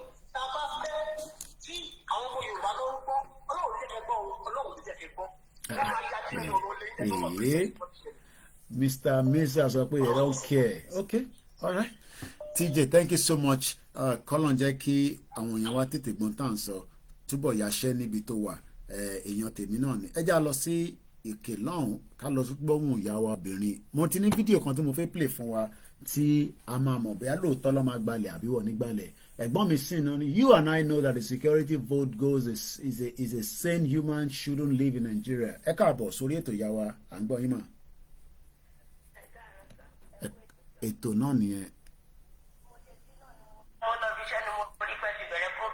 Kí la máa ṣe sí báyìí? Okay, all right, yeah, I do mix it up, yeah, Kuwait, yeah, owó yín dẹ̀ strong báyìí, yeah, go ahead. Nàìjíríà ẹni tó bá sọ pé Nàìjíríà máa dà jẹ́ mo ṣe ń sọ ẹni yẹn ó ti kú òkú ni wọn ò tí ì sìn. Irú ọ̀rọ̀ ó tún lè lé báyìí. Bẹ́ẹ̀ni because nígbà méjèèjì ní ìsìn I'm going to 42 years tó bá di next year August. Bọ̀ ẹ ti dàgbà púpọ̀ ọ̀dọ́ ni ìyá mi Sisi ológe tó dẹ̀ ti lọ́mọ ẹ má rò pé mò ń ta sí ìyá mi o, àwọn sisi wa tí ó bá fine ẹ máa ná fine wọ́n lọ́kọ wọ́n dẹ̀ láwọn ọmọ àwọn tó mọ̀ tí mo mọ àwọn kan délédélé báyìí nínú ìrìn àjò yìí so akọ̀lẹ̀ bá wọn ṣe fẹ́ ni àwọn ń ṣe nonsense yẹn ẹgbọ́n sókè my beautiful sister. Ní dáàbì mi ti máa ń sọ fún mi pé Nàìjíríà máa dà bí ọkọ bá sọ fún pé kí n gbàdúrà fún Nàìjíríà sì máa ṣe pé burúkú ni máa ṣe fún èpè burúkú ni máa ṣe fún pé ṣé kébì máa gbàdúrà fún Nàìjíríà tí mo ti gbàdúrà fún títí tó pé kò sí ìnírí ákọ́ọ̀mù kankan níbẹ̀ kó tó di pé mo sá kúrò bẹ̀ ìlú tàwa wà kí ni wọ́n ní adẹ̀ ń ṣiṣẹ́ àárín owó kí ni wọ́n ní ìlú tí ọba ti sí iná ìlú yóò lè survive láyé. ṣé pé iná wà important bí a ká paná bí wà káwọn èèyàn lè understanding.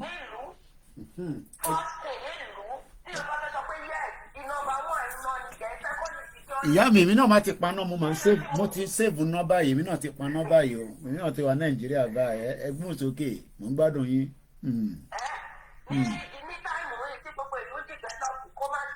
Kó má sí ná. Ìkan lára àwọn àbúrò mi kan tí ó lọ Nàìjà ló ń sọ fún mi lánàá nígbà tá a jọ sọ̀rọ̀ mo ní wọ́n ìjọ yìí ó ní oníṣègbè mi náà máa tó dé ó ní kò sí ná. Èkó ló dé sí o Èkó ló wà o. Ó ní àtitáyé lè má jẹ́ kí n tọ̀ yín ó ní kò sí ná. Ó ní kò sí ná ó ní sólà làwọn ń lò ó ní kò sí ná. Èmi wàá lo sólà báyìí iná fóònù mi mo fi ń ríra mi báyìí ó dẹ̀ wá dàbí ṣe paná ìṣá gbogbo ẹ̀ wá dẹ̀ kú ṣá ṣé Nàìjíríà kú so ìyá mi ṣé kò kú bí kò ṣe síná ni bí kò ṣe síná Nàìjíríà ó dáná àbí kí lẹ́yìn rò.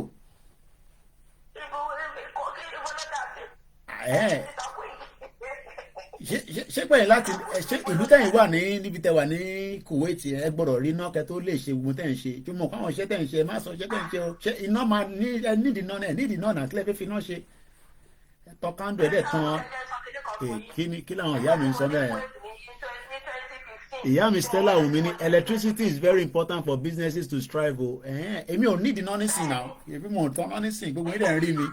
Nínú mọ́ tí mo ti ń ṣiṣẹ́ 24 hours iná máa wà bẹ́ẹ̀ sí ẹgbẹ́ máa wà sí ìgbà tí mo ṣiṣẹ́ ní jíìmù náà iná yẹn ó máa wà 24 hours. Kí lẹ fẹ́ fi náà ṣe ẹ má máa tàn ẹ má máa parọ́ pé tí rẹ ti ń gbé níbẹ̀ yẹn ìyá mi ẹ má máa parọ́ jàre. Ẹni sùúrù nígbà tí mo dé ní 2015 iná kan lọ ní premises ibi tí mo ti ń ṣiṣẹ́ ni tẹ bá rí láwọn pípù yẹn tẹ bá rí mo ní kí ló dé ipe iná kan sáré lọ ó yẹ pé switch kan àti ẹyin switch kan ló kàn sáré ló ń ṣe tẹ bá rí mo ní kí ló dé nígbà tí wọ́n wọ̀ gbogbo bẹ̀rẹ̀ sí ní pariwo ní ìmọ̀ láìkí gbogbo ẹ̀ ṣe wá dúdú báyìí iná ìmọ̀ àdá tó lọ kẹ̀. Tati use mọ́. TJ bàbá ní tí kò bá síná ní UK 72 hours síbù wọlé ìṣẹ̀lẹ̀ kí ló dé ẹ má máa tàn abẹ́ náà.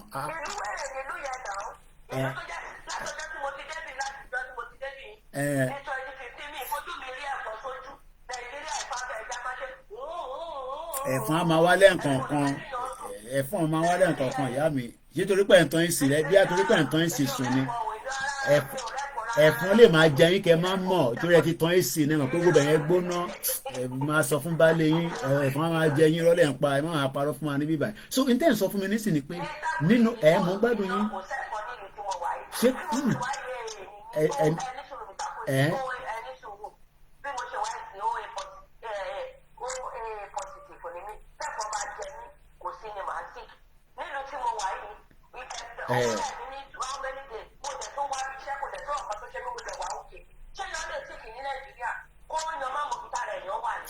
ẹ lọ bá dádì Oríyọmí Hamzat tàbí Àgbàlá Gabriel àbí Kòkun Foundation ẹ bá wá bẹ̀ mí ẹ kọ́ ni kẹ́ lọ bá ìjọba nítorí kò sí tó kàn mí ẹni tó bá sì kàn máa wá sórí social media ní ẹni a máa jọ disagree lálẹ́ yìí o mo ní sùúrù ẹni tó bá sick ẹni kọ́ wá sórí Facebook a bá wọn raise owó.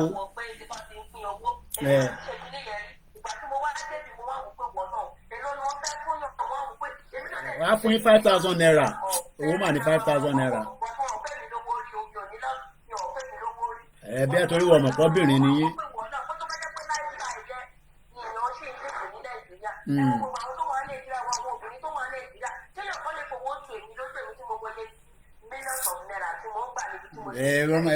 ẹ wá ń tẹ sáwọn girls mi lójú ẹ ń tẹ sáwọn girls yẹn lójú nìyẹn ẹ ń tẹ sáwọn girls yẹn lójú nìyẹn ẹ ní sùúrù ẹ ní sùúrù ẹ ní sùúrù ẹ ń tẹ sáwọn girls yẹn lójú nìyẹn àwọn boys yẹn ò ní láìkí ibẹ̀ yẹn ń tẹ sí wọn lójú pé I drive my car, I have my own house. Okay.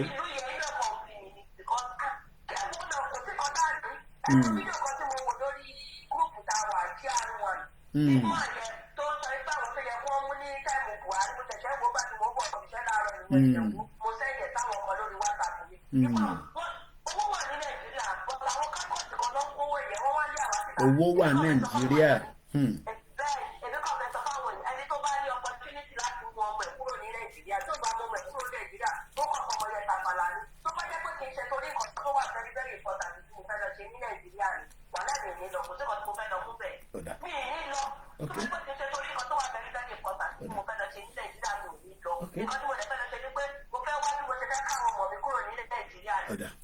Ọlọ́run bá fún wa ṣe kódà ok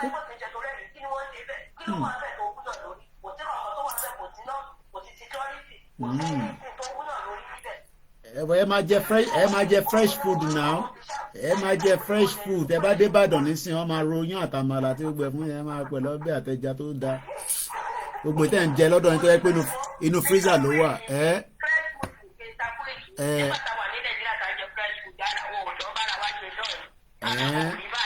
ṣáà ń tẹ̀síwá lójú lálẹ́ ìṣá.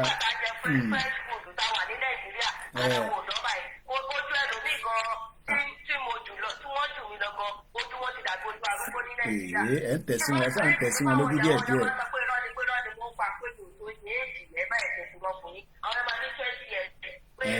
ọ̀nìwọ̀n pé ṣíṣe ológe 40 nìyí torí pé ti wà níbi tí gbogbo ẹ̀ ń dán yànmùyànmù ó dà ẹ jẹ́ ń fi sílẹ̀ ẹ ṣáà ń tẹ ẹ ti tẹ̀ sí mi lójú púpọ̀ pẹ̀lú àwọn èèyàn mi ní Nàìjíríà lẹ́nu.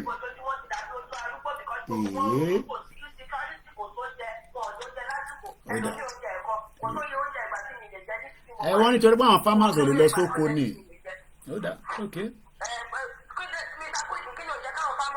Àwọn Fúlàní náà ní Fúlàní ló ń ṣiṣẹ́ lọ́wọ́ Tinubu ń ṣiṣẹ́ lé wọn lórí bàbá Tinubu ń ṣiṣẹ́ lé wọn lórí.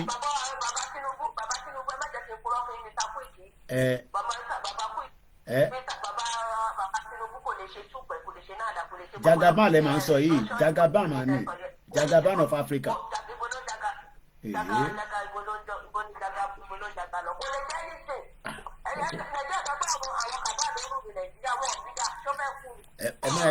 ẹ má ẹ̀ka ọmọ APC gbọ́n tẹ́ ń sọ yìí inú wọn ní dùn.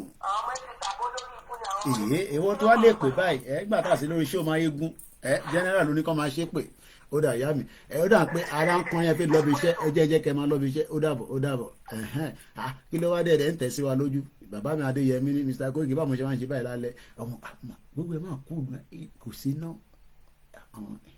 mo aláìkẹ́ gbogbo ṣe kú báyìí mo kódà èmi gan rójú ara mi dáadáa báyìí ṣé ká tán náà yẹn kí lẹ fi ilẹ̀ yìí ta abroad àṣọ ìpa àwọn ọmọ yìí tó bá wo program ní is that Uncle Koiki is there no light in London what's going on. ẹ jẹ́ kí n lọ gbé brọ́dà mi ọmọ Ọ̀rúnmìlà tá a bá tún á gbá kọ́ọ̀lù yẹn tán àwa lọ gbọ́ fídíò kan tí mo ti prepare fún wa ṣé wọ́n fẹ́ gbà ló mọ́ wa lọ́wọ́ ni àbí a kàn ń parọ́ fúnra wa ọmọ Ọ̀rúnmìlà ó ti padà ó sì wà ń bẹ̀ kò tí ì lọ ọmọ Ọ̀rúnmìlà mò ń gbọ́ ẹ ṣé bí ṣe pé fi ṣe paná ẹ wà òkè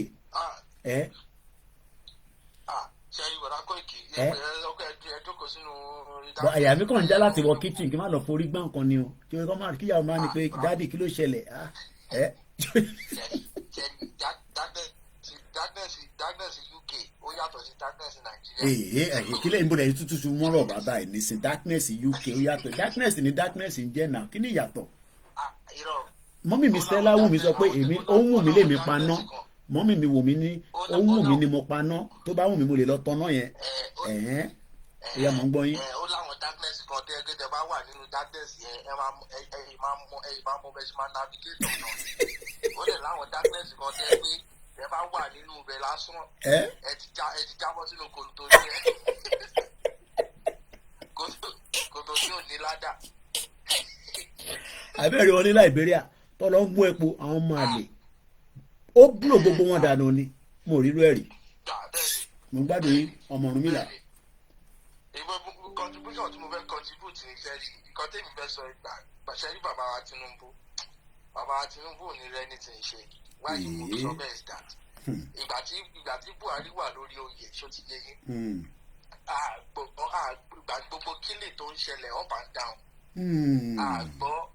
àgbọ̀ Sultan of Sokoto kó pariwo kó sọ anything ìsìn Sultan of Sokoto bẹ̀rẹ̀ sí sọ̀rọ̀ up and down wípé báwo ni outcome bẹ́ẹ̀ pé anybody ò wà aware of the attack kìnìkan ó ní nǹkan tí mo rí lórí Twitter ń sìn and I quote nǹkan tí Sultan of Sokoto sọ nǹkan tí Sultan of mo máa kà fún yín sí mo máa kà fún yín sí post ẹ̀ sórí Channels Television Sultan of Sokoto sọ pé why can't we be proactive and stop such attacks before they happen? What happened to our intelligence gathering mechanism? Can anybody tell me that nobody know that such attack was coming up? So ta ni tó ń rán àròkò sí báyìí nísìn.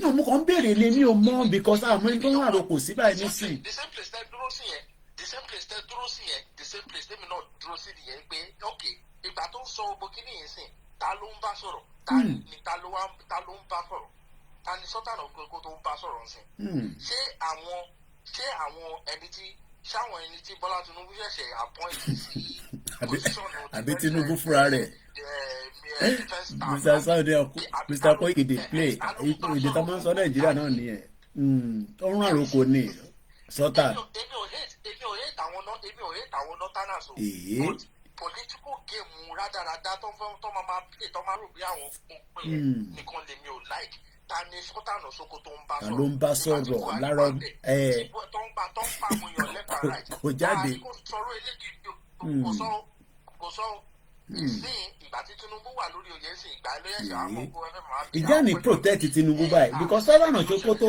kó má jẹ́ pé géèmù kan wá ẹ mọ̀ pé bàbá kan dẹ̀ náà ti ń ríran ó dáhùn pé mo rí ìyàwó mi náà wo yèyé dára pé ẹ mọ̀ pé Sultan of Sokoto dẹ̀ náà pásítọ̀ kan náà ti ríran ó náà ti ríran pé bàbá Jagaban MC Olúọmọ ẹ jẹ́ lọ dé ṣòkòtò yín dáadáa torí Ìgbòho orí Yorùbá Nation làwa dúró lé lórí o mò ń gbọ́ ọmọ Ọ̀rúnmìlà so Ọ̀rúnmìlà mò ń gbádùn ẹ̀. bí Sultan of Sokoto dẹ̀ ṣe sọ̀rọ̀ sí bí gbogbo àwọn gómìnà gbogbo àwọn 19 northern state gbogbo mú the same títí gbogbo wọn máa sọ nìyẹn. the same títí gbogbo wọn máa sọ nìyẹn. so n tó ṣẹlẹ̀ ní pé wọ́n máa tò sẹ́yìn bàbá wọn kọ́ ló ń sọ yẹn wọ́n máa tò sẹ́yìn Sultan.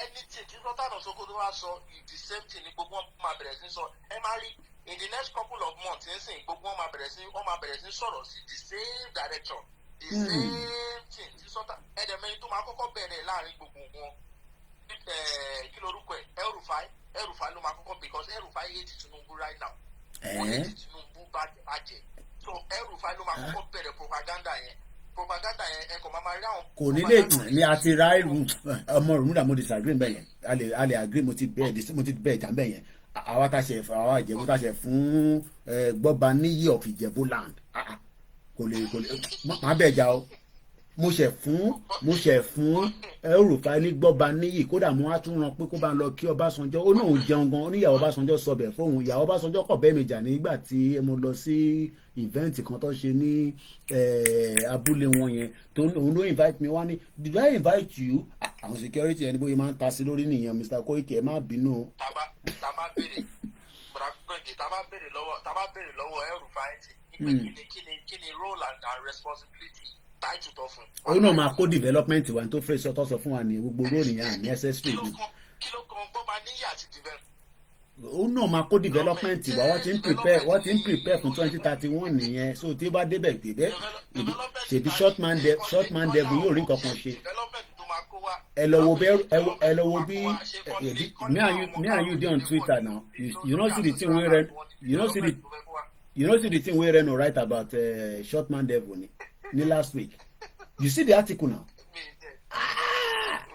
I think I screenshot and go send am to you if you see the way Reno tó ṣe lambasti Ọ̀ṣínbàjò ní Ọ̀ṣínbàjò ló wá dé ta fi ń pa toothpick báyìí wọ́n dẹ̀ ló kàwé gan senior advocate of Nigeria wọ́n render useless so Gbọ́baníyì ti di Gbọ́baníyì so kò ní lè bá Tinubu jà má má sọ yẹn ẹ ká sọ yẹn ọ dẹ̀ máa pẹ̀rún láìpẹ́ ní Nàìjíríà nísìnyí aago 6 pẹ̀lú pé kò síná alágbálá iná ọmọ máa dún káàkiri nísìnyí. èmi gbàdúrà pé kó má bá bàbá Tinubu jà ṣùgbọ́n nǹkan tẹ̀ bí Nàìjíríà ṣe wà ẹ́ ṣe rá àwọn òkùnkùn tẹ̀yìn kò sí nǹkan tó kàn wọ́n kò sí nǹkan tó kàn wọ́n kí ni game plan wọn ní mo fẹ́ bèrè lọ́wọ́ wọn náà ọmọ Ọ̀rúnmìlà my brother kí ni game plan àwọn Fúlàní kí ni game plan wọn àbá kan ń pariwo ní lórí social media. game plan àwọn idea nǹkan tó máa ń bí mi nínú is that èmi ò mọ wá ìtàwọn ọmọ Yorùbá tó fẹ́ fi understand wọ́n fẹ́ gba ilẹ̀ that's all they need ṣẹ́rí mo rí ó. so evidence ẹ̀ nàbí just say bí apalọ talk táwọn ló fi wájọ ń sọ yìí. mo wo nǹkan kan láàárọ̀ ìbára Koiki ẹ mọ̀ nǹkan tó ti ṣẹlẹ̀ ní Plateau State for the past 7 to 8 years. màá play video yẹn máa ti sọ púpọ̀ jù video yẹn ó ti ready báyìí sẹ́ẹ̀ mo ti ní video yẹn màá bẹ́ẹ̀ play wọ́n lè ṣàlàyé bọ̀ video yẹn mo fẹ́ play lẹ́yìn tó bá sọ̀rọ̀ tán. nǹkan tó ṣẹlẹ̀ ní Plateau ni táwọn terrorists yẹn tó bá attack village kan ọmọ ara sáàkì gbogbo village everybody máa sá lọ. so in the next 2 to 3, 4 weeks maybe like in the next 3 to 1 month or out of nowhere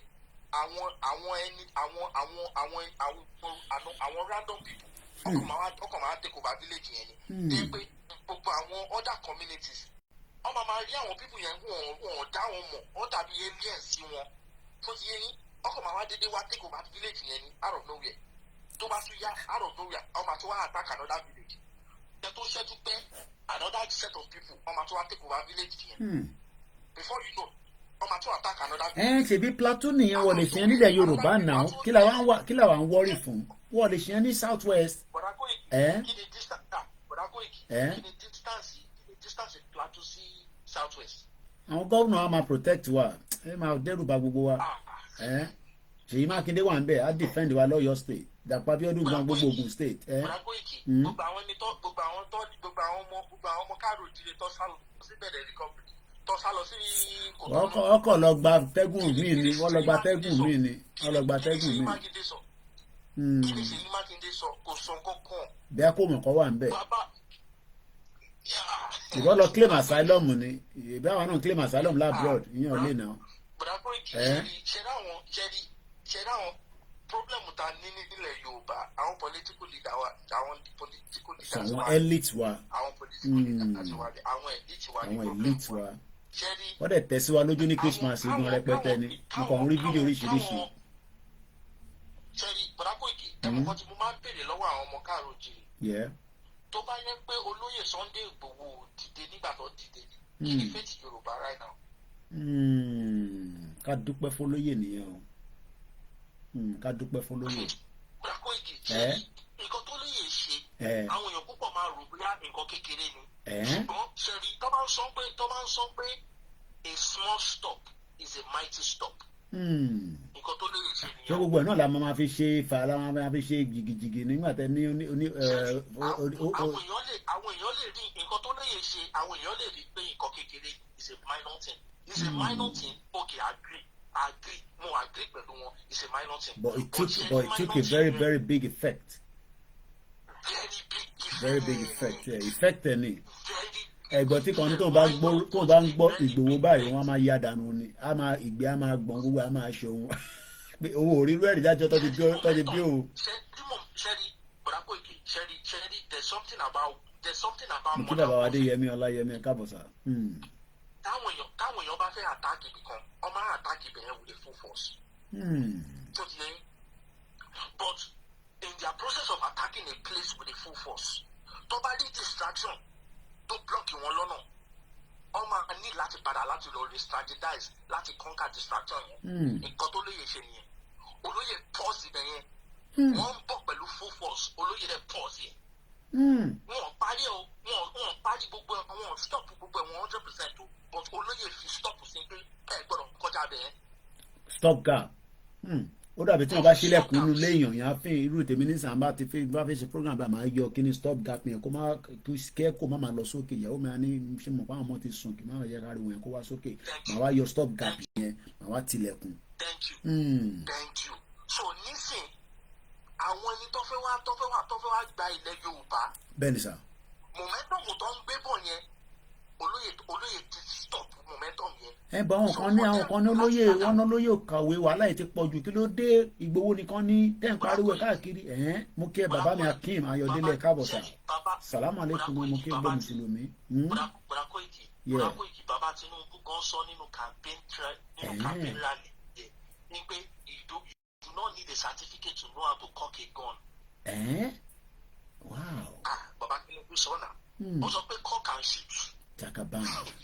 ṣe ní bàbá Tinubu wá sọ̀rọ̀ ńgbà mí àwọn èèyàn máa ń rò pé ọ̀rọ̀ òmùgọ̀ ni bàbá ń sọ. ìjà ní tọ́nà báyìí gbogbo ẹ̀ṣẹ̀ wá dúdú báyìí.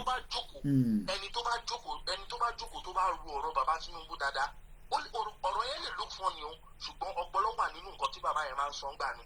even though everybody bá rò bóyá pé bàbá yìí wàhálà ní pé corrupt farmer ni everybody agree yes he is a very corrupt man being. But ìgbà míì nǹkan tí bàbá yẹn máa ń sọ ńgbà míì ọpọlọ máa ń wà nínú nǹkan tí bàbá yẹn máa ń sọ. ṣẹ́ni gbogbo àwọn Fúlàní tó ń yìnbọn káàkiri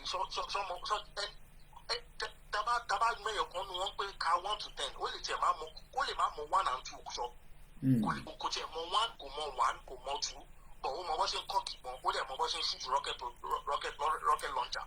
bọ̀bọ̀ tí wọ́n ń da gbogbo ẹ̀rú ní nọ́ọ̀tì ọmọ 29 ní kí ló máa rí sọ sí kó tó lọ bí wọ́n pè ní Bello Taji Kachala popularly known as 2G is a notorious Nigerian terrorist just 29 years old 1994 lọ bí after tí wọ́n pa Abiola tán wọ́n wá lọ gbé Jagaban jáde láti north ọmọ 1994 ó wá ń terrorize gbogbo wa ìwọ wá ní olóyè wá ní níbi tílẹ̀ Yorùbá dé nínú ẹ̀yẹ stop ẹ̀ níbẹ̀ yẹn àwọn ọmọ Yorùbá wá ní olóyè kí ló dé ìwọ nìkan ni fi wá sílẹ̀ náà jẹ́ kó pa wá dáadáa olóyè ní coordinator mò ń gbọ́. Bọ̀dá Kóìkì tọ́lọ̀ bá ṣe lọ́jọ́ kan tó bá mú túrùjì tó mú alive o. túrùjì ok pronunciation ẹ̀ nìyẹn túrùjì ọmọ 1994. tó bá mú túrùjì kọ́ wá question túrùjì alive kọ́ mú túrùjì kọ́ question ẹ̀ tí túrùjì bá sọ̀rọ̀ bọ̀dá Kóìkì ó máa yà yín lẹ́nu pé I will not be ṣé báwọn ṣe tí máa ń kankan ló wà lẹ́yìn àwọn ẹrù fàáyì. gbogbo 19 northern state governors tata ló wà lẹ́yìn túrùjì.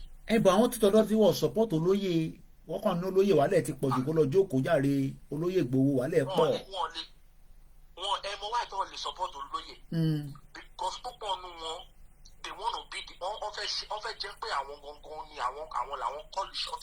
envy problem Yorùbá ni envy jealousy ọmọ sọ pé olóyè wo talélé tó ń kọlu short talélé tó fẹ́ máa ṣe bí pé òun fẹ́ gba Yorùbá nìkan ni problem wọn nìyẹn. ó ṣe gan ni. tó bá lè gbógo fọ́lẹ̀ ẹni tọ́lọ̀ ń gbógo fún àmàjì Yorùbá nation Yorùbá ni àti gba Yorùbá nation àti débi tá à ń lọ ti pẹ́.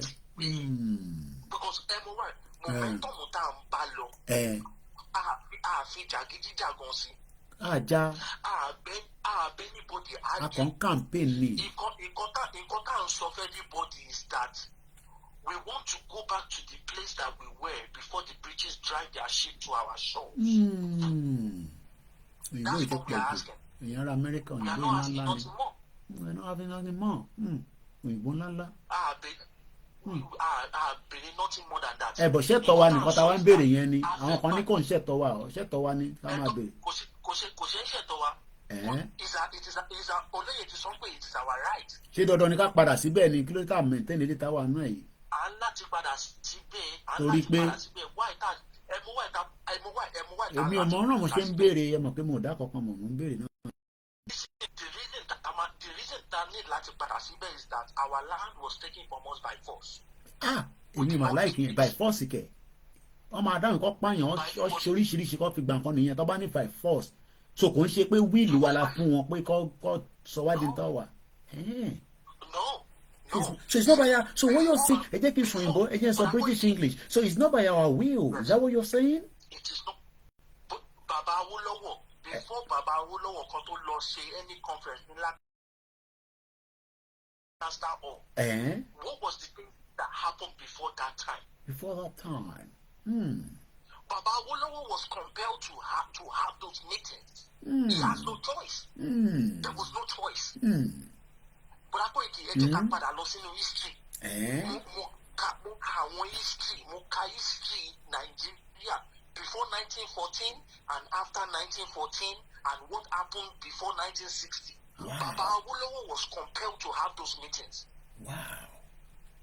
Ìgbà tí Lord Lugard ti commit unlimited massacre and atrocities all around the Nigeria. What is Nigeria today?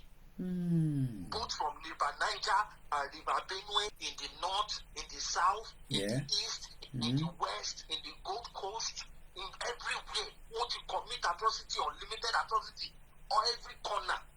ẹ̀yin tẹ́ wà lórí Instagram nígbà ẹ máa láti lọ sórí the other one because fóònù ó ti ń já wálẹ̀ díẹ̀díẹ̀ so màá máa disconnect eléyìí ẹ lọ join KOIKIMEDIA Instagram so ọ̀ràn ọmọ Ọ̀rúnmìlà kó tó máa lọ my brother àwọn ọ̀dọ́ wa nílé sọ pé ẹ fà wọ́n lẹ̀ náà kí ló dé àwọn gbádùn àwọn girls wà fine girls wà àwọn jayé wọ́n jó òbésèrè gan wà nìbàdàn ìná bàbá mi dáadáa pàṣọlá wọ́n ti ṣe jump kan oríṣiríṣi music àdèlọ́ ń wo ìtókù lórí Instagram èmi náà lọ síbẹ̀ máa lọ wo nígbà ìkejì máa rí tọ́tẹ̀ sí wa lójú Tolóyè Lolú Burna Boy Davido everybody dey enjoy mo ń gbọ́ àṣìṣà kan wà lọ́dọ̀ Jagaban ó lọ present kọ́ọ̀pù tó fún kinní kan ó ṣáà lọ present gbogbo ẹ̀ pé ẹ fi wálẹ̀ náà àwọn ọ̀dọ́ mo fẹ́ kó bá ń pass message mi kó tó máa lọ. Modernization ló ń da generation mi láàmú. That's the only problem. Don't that generation milam modernization. That's the only problem. Modernization. That's the only problem. Modernization don't that generation milam. Generation tell me why in modernization don't that walam. What God cannot do does not exist. Nǹkan tó ń dá wa láàmú ni. Àwọn èèyàn máa ń kí ẹ dáadáa ní ọmọ Ọ̀rúnmìlà látẹ̀ nǹkan wọn kàn ní God bless this speaker pé Koiki àwọn ọlọ́pàá lórí program yìí ló máa gbọ́n wọn kàn máa sọ̀rọ̀ lẹ́ẹ̀kọ̀ọ̀kan mò ń gbádùn ẹ̀. Bàbá Koiki ṣe ó níwèé kan tí mo rà ní bookstore kan mo ò tí ì kàwé yẹn tán tí bá kàwé yẹn tán mo máa lágbára Ọlọ́run mo máa sọ wá síbẹ̀ sí yín. It is called the African history.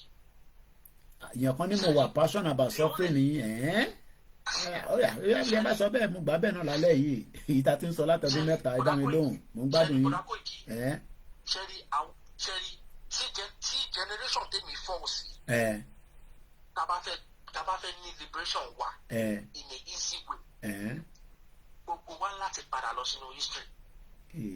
ní táìmì àti wà lórí TikTok à ń gbọ́rọ̀ kó àtòbọ̀ náà bínú tó ń gbọ́ nísìn níyẹn lórí social media. Bùrà Koiki ayì ní táìmù yẹn ẹmu wá tí mo fi sọ bẹ́ẹ̀ ṣẹ́rí United States of America tí mo wá yìí tí mo ti ń gbé for the past 15 years I learned something in the United States. pé America never forget about their history. Okay. They never forget. Okay. They never. America ò lè kí Sanjo Beauty ń bọ̀ ìyá mi dáadáa. Any American, anybody tó bá ń gbé l'America tó bá gbé ìsòrí sí òyìn lẹ́yìn àbọ̀là ẹ bèrè lọ́wọ́ wọn America never forget about their history. Nigeria náà forget about history wọ́n rántí amalgamation wọ́n kọ́ ní ká kọ̀ dó sórí yẹn. Nàìjíríà ti gbàgbé sí wọn. Okay. Ẹ mọ wáyé tí mo fi sọ pé Nàìjíríà ti gbàgbé sí wọn. mo ń gbọ́ ilẹ̀ tí mọ́ tán ká lọ sùn. tó bá bèrè lọ́wọ́ ọmọ primary 5 years ọmọ primary 5 tó bá béèrè lọ́wọ́ ẹ̀ pé ta ló discover river Niger àti river Benue. a sì máa ní Mango Park náà níbẹ̀ ni àwọn ní Mango Park náà ni àwọn ní Mango Park náà ni. Mango Park ló máa sọ.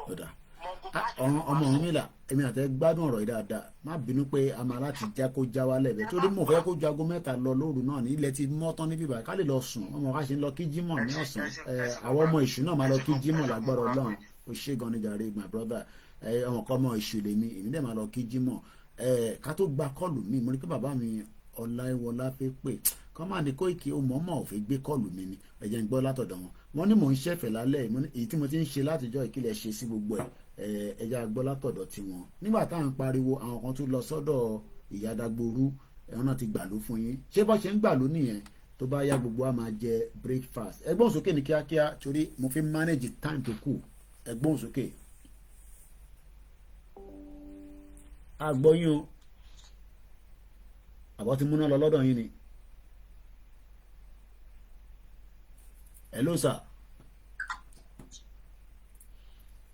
ẹ ti lo 23 seconds kò tí ì jáde rárá ṣé fóònù yẹn ni kábíyèsí Elédùmarè o àti gbọ́ láti Amẹ́ríkà ó ṣe jẹ́ láti Nàìjíríà ní gbogbo ẹ̀ ṣe wá múná lọ báyìí ẹ jẹ́ kí n tún pè lẹ́ẹ̀kan sí lẹ́yìn yẹn mo fi lọ play video because a ti wà 10 minutes before 3 hours of my program 3 hours yẹn náà ti tó £10 ní per hour tó bá yẹ kí mo lọ ṣe basic job àdẹ̀ tí rẹ̀ ni fún mi ní £30 ní àtẹ̀ǹkan so ìbá lọ ṣiṣẹ́ náà wá ṣàsanwó fún mi kódà ẹ̀yin náà lè pè lẹ́ẹ̀kan kódà ẹ jẹ́ ká lọ gbọ́ fídíò yìí òun la máa fi ká ètò ìkúrò nílẹ̀ lálẹ́ yìí àbí nídàájí mo kí wa gbọ́ lẹ́ẹ̀kan sí pé salamu alaikum ìyá mi Stella Wunmi we saw this coming but nothing was ever done to correct it and it has gotten worse wọ́n ní we saw it coming ṣé ibi táwa ti wá fa gbòòrò ní London àwa ò lè rí nígbà yẹn ẹ jẹ́ ká gbọ́ fídíò yìí òun ni ọmọ Ọ̀rúnmìlà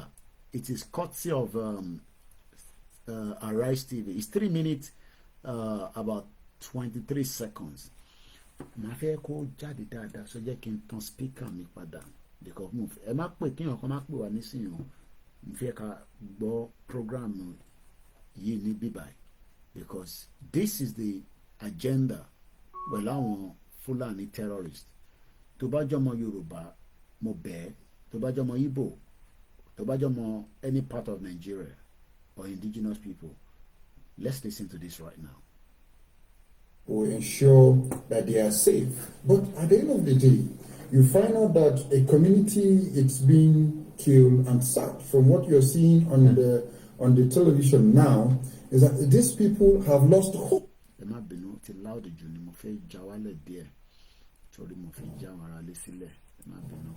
And losing hope, they are leaving this community and they are likely not coming back. Go back to this same community in the next 1 month. Go back to this same community in the next 1 month. You will see that this community is being occupied by people that are not from the villages. Because out of this, so far in Plateau State, I can tell you that area over 40 villages have been wiped out since 2001, and people are occupying and breaking like the same place where this attack was. In Bokos, most of these communities are being wiped out, and people that we don't know them from nowhere come in and occupy these villages. And at the end of the day, when such issues happen, you hear that the president or whosoever has given directive. Yes, it's good. President has given directives as chief security commander-in-chief of the armed forces. But at the end of the day, who usually redirect these armed forces or the security agencies not to carry out the directives of the president? Because if the president has given directives and the directives is not being carried and people are being killed on daily basis, heads should roll.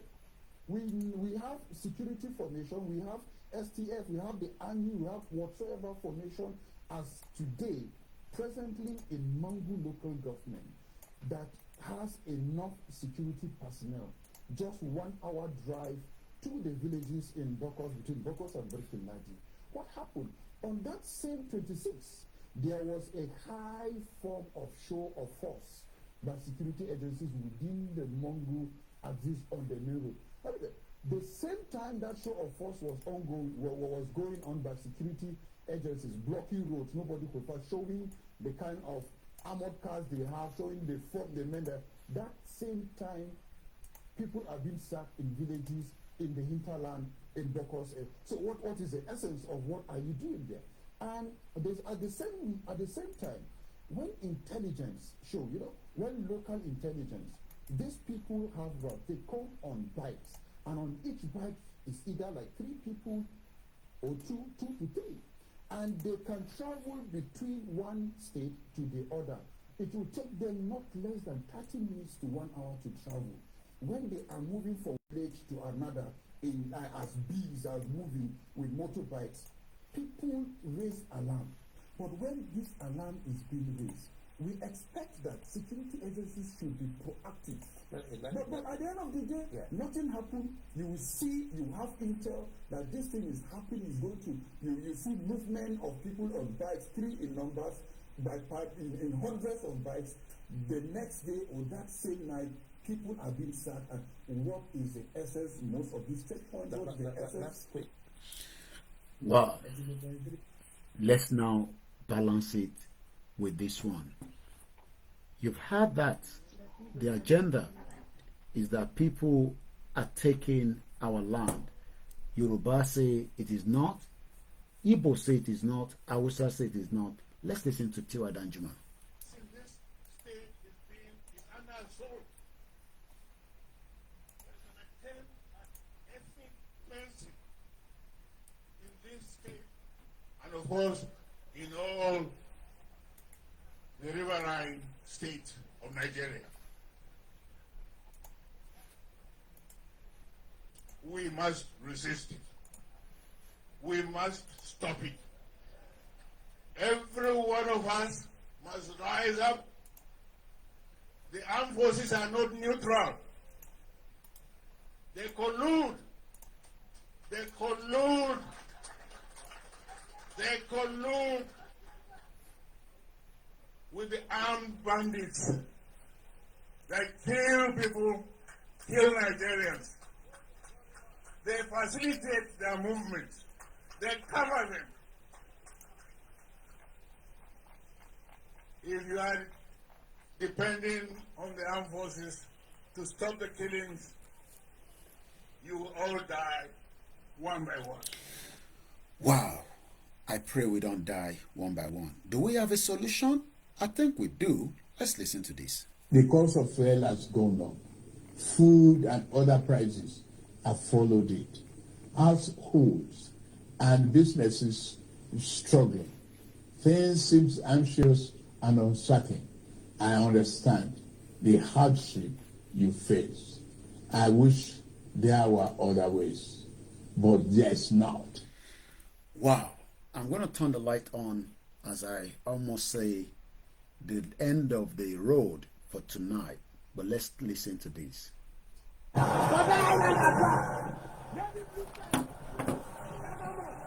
And I'm sure we all remember reason why they wanted to kill Igboho was because of this.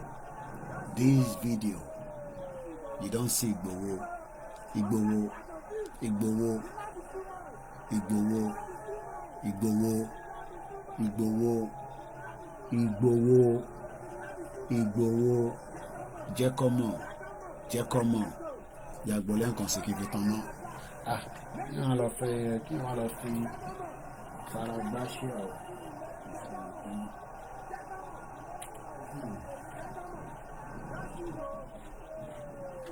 And as we wind down the program, I hope you have learned 1 or 2 things. We are not here to bring down you as an individual. I know some of you will not be able to do anything because they will come after you. But tabajo jade in one formidable force. The Nigerian security do not have what it takes to take down Sheikh Tuji, Bello Tuji. Somebody was telling me earlier on there that Mr. Koiki, that man, we've been told that they've arrested him so many times But till date, Bello Turji was arrested several times during the Buhari government, but they always release him. I hope Tinubu will go after him and they'll kill him and take him out as quickly as possible. He's just 29, probably 30 years old. He's been able to disrupt Nigeria. My platform is not a violent platform, but like I always say, if peace is not given the room, violence will be the end game. I have said it and I still stand with where I believe if we do not fight back now, the next generation will cost us, just like we are doing right now to the generation of those that did nothing. If we all come out together, we can stop it. The Biafrans are not going to wait for me and you. They will continue to strive very hard. I'm looking forward to the PM, Government in Exile of the Biafra, on the 30th, which is the next 4 hours. He's going to be doing a live broadcast. He has some powerful information he was going to deliver. Mokiyemi Sanjo Beauty. She was any Christmas. As we're going into the new year, I hope there will be more clients coming through. Whatever you're doing in Nigeria right now does not stop you from campaigning or supporting the Yoruba Nation movement. You can sit behind your desk and say, that's fine. You could also help by just do nothing but pray for us, especially those of us in the forefront of the movement, like myself. I have told you, when you are sleeping, that's when I'm going to wake up. When you are awake, I will be sleeping because I'm going back to bed now. But one thing is, Igboho needs every single one of us, just like we need it. And it's been there, it's still there. You know, it's a privilege for me to have great access to him, apart from the wife and the children that I can't compete with. If I call him right now, even if he's sleeping, he will pick up the phone when he wake up and he will return my call ASAP. If anybody thinks that we don't need Igboho right now, you'll be joking. We need him, and we will continue to pray for him, for strength and knowledge, just like we pray for the leader of the movement. There's only one leader. If you're being deceived by people that you've not even seen, I mean, some of you don't even understand what it means to see Babakitoye, to see Igboho, or to even feel them from the distance. You know, Ewo ni Houston lano, Ẹ̀gbọ́n mi kan ní KOIKIMEDIA, mo ní ẹ̀gbọ́n mi eléyìí tẹ́ ń fà ní ẹ̀ ń ṣe ǹjẹ́ sáré fà kí tó wọnú train mo ń lọ Manchester. The moment I send a message to Olóyè that mo pàdé èèyàn kan, wọ́n ní máa kí àwọn oníyẹ àwọn ọmọ ènìyàn. Showore sent a message to Igboho, and I delivered that message, and Igboho replied within seconds, and I forwarded the message back to Showore. Showore is having a big event on the 1st. KOIKIMEDIA team will be there as well at Kiribo in Ondo State, like Borolong. There's sanitation and all kind of things. You know, like I said, I communicate with Showore as well. Everybody knows the end game. But gbogbo wa ń dúró fún ẹni tó máa activate. Kò ṣe Olóyè nìkan ló máa activate ọ̀rọ̀ tó wà nílẹ̀ mọ́ nísìn. Gbogbo wa la jọ máa activate. Many of you are under my platform. You know what we are capable of. Whether you mimic what we have said before. Look, tó bá sọ fún mi pé Nigeria in fire, bag kan péré tí máa gbé lélẹ̀, just this one bag, ó ti wà ní standby. Ẹ̀yin ò ní láti mọ̀ tó wà nínú ẹ̀. Bag tó ń wò yìí, bag tẹ́ ń rí is on standby any day, anytime. 72 hours. Màá bá ẹni sálẹ̀, agbára Ẹlẹ́dùmarè. But I keep the stage in. State our nísìn, òun ni ká educate ara wa. Ká sọ ìdí kókó tá a ṣe fẹ́ lọ tí gbogbo wa bá ti ṣe tán right èmi kàn máa gbé báàgì tèmi òun lélẹ̀ èmi ti prepare kò kúrò lójú kan bí tó wà gbogbo tí mo fẹ́ lò ó wà nù ẹ̀ gbogbo tí máa lò mo ti kó sínú ẹ̀ èyí tó kù àfisọ́wọ́ Elédùmarè tẹ́ bá rò pé àwọn òyìnbó kan ń bọ̀ wá gbà wálẹ̀ nobody is coming to save us we will save ourselves. ẹ̀yin tẹ́ ní ẹnu là ń dán irọ́ là ń pa irọ́ náà là ń pa ọmọ 29 years old òun ló ń da gbogbo Nàìjíríà rú tó ń pè ní terrorist just one person ló ń da gbogbo Nàìjíríà rú because only the backup of the northerners àwọn tí wọ́n fún wa ní backup gbogbo ń ta ṣe in the last 3 years lábẹ́ bàbá wa Professor Adébánjí Akíntóyè it's just that the will of Elédùmarè and the will of God whichever God you believe in mẹ́tẹ̀ẹ̀ta lèmi ṣe ń tèmi sí tó kàn mí ọmọ èṣù ni mí ọmọ Jésù dẹ̀ ni mí ọmọ ànábì dẹ̀ ni mí. When we are there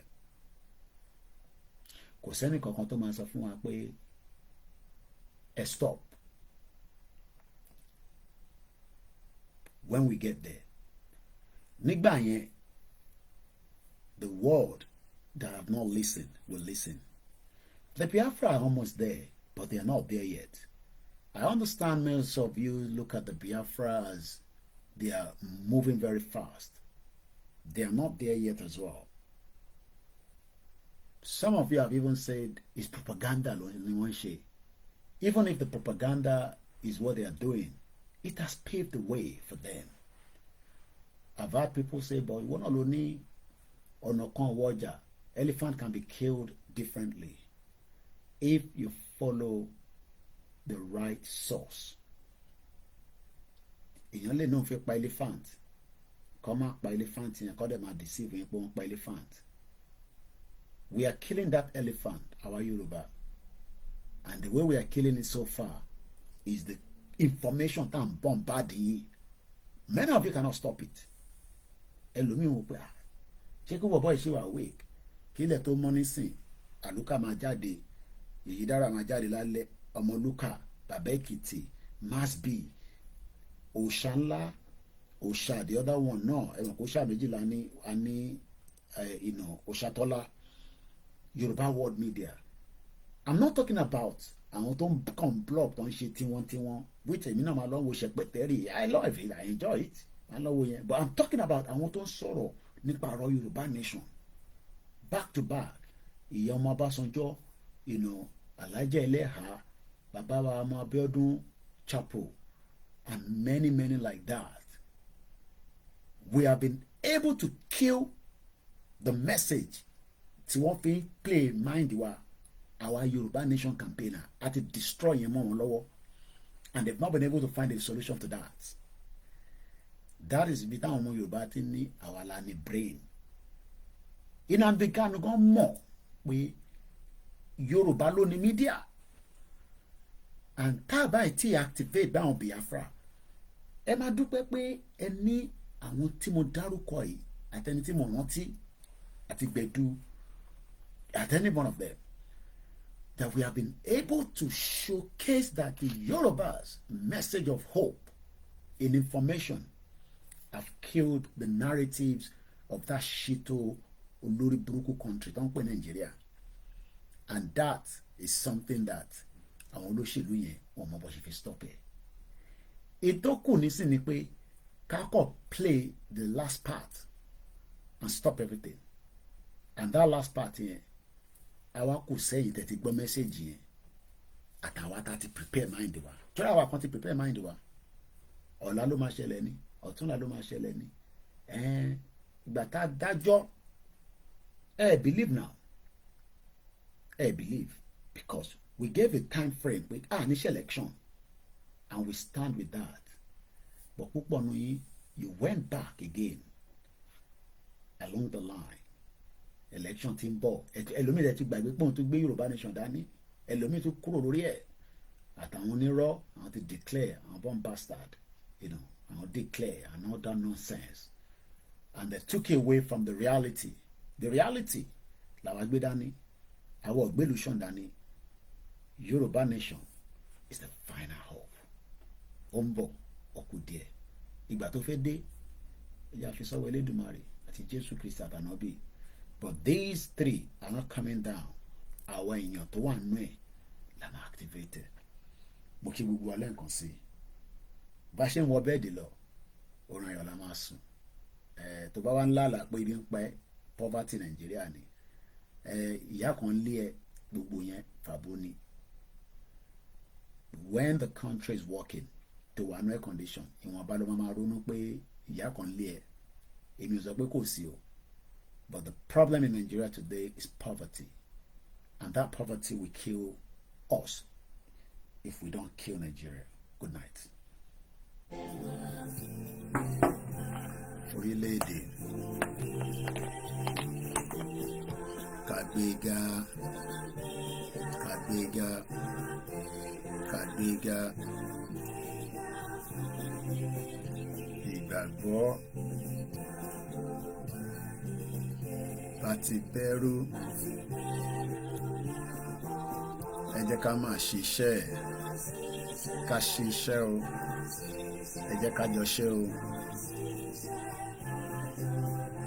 ìṣọ̀kan ni o má tó mi láti Kwara dé Lagos gbogbo wa kan náà lájọ máa ṣe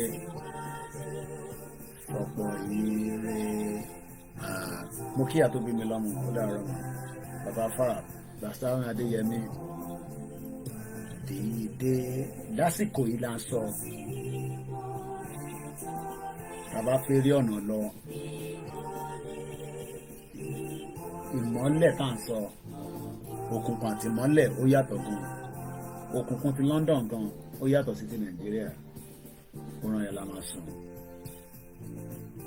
ìyá mi shalom shalom shalom ìyá wa comfort fún lè bẹ́ẹ̀ka sọ tọ́jọ́ mẹ́ta mo rí ẹ kó wọnú ètò torí tó bá ti wọlé wàá ju super chat wọlé òran yẹn la máa sùn ìyá mi Stella Wumi all our blessed mothers and sisters brothers if I didn't mention your name don't take it personal tabari akin tabade rí kẹ́ comment ẹ wá rí gbogbo ẹ̀yin tẹ́ jẹ́ silent listeners tí bá ti ṣe program tán ẹ tún yẹ ìtẹ́fẹ́ yọ ń bẹ̀ èmi ni last man standing yín lórí ìrìn àjò yìí òran yẹn la máa sùn bye for now.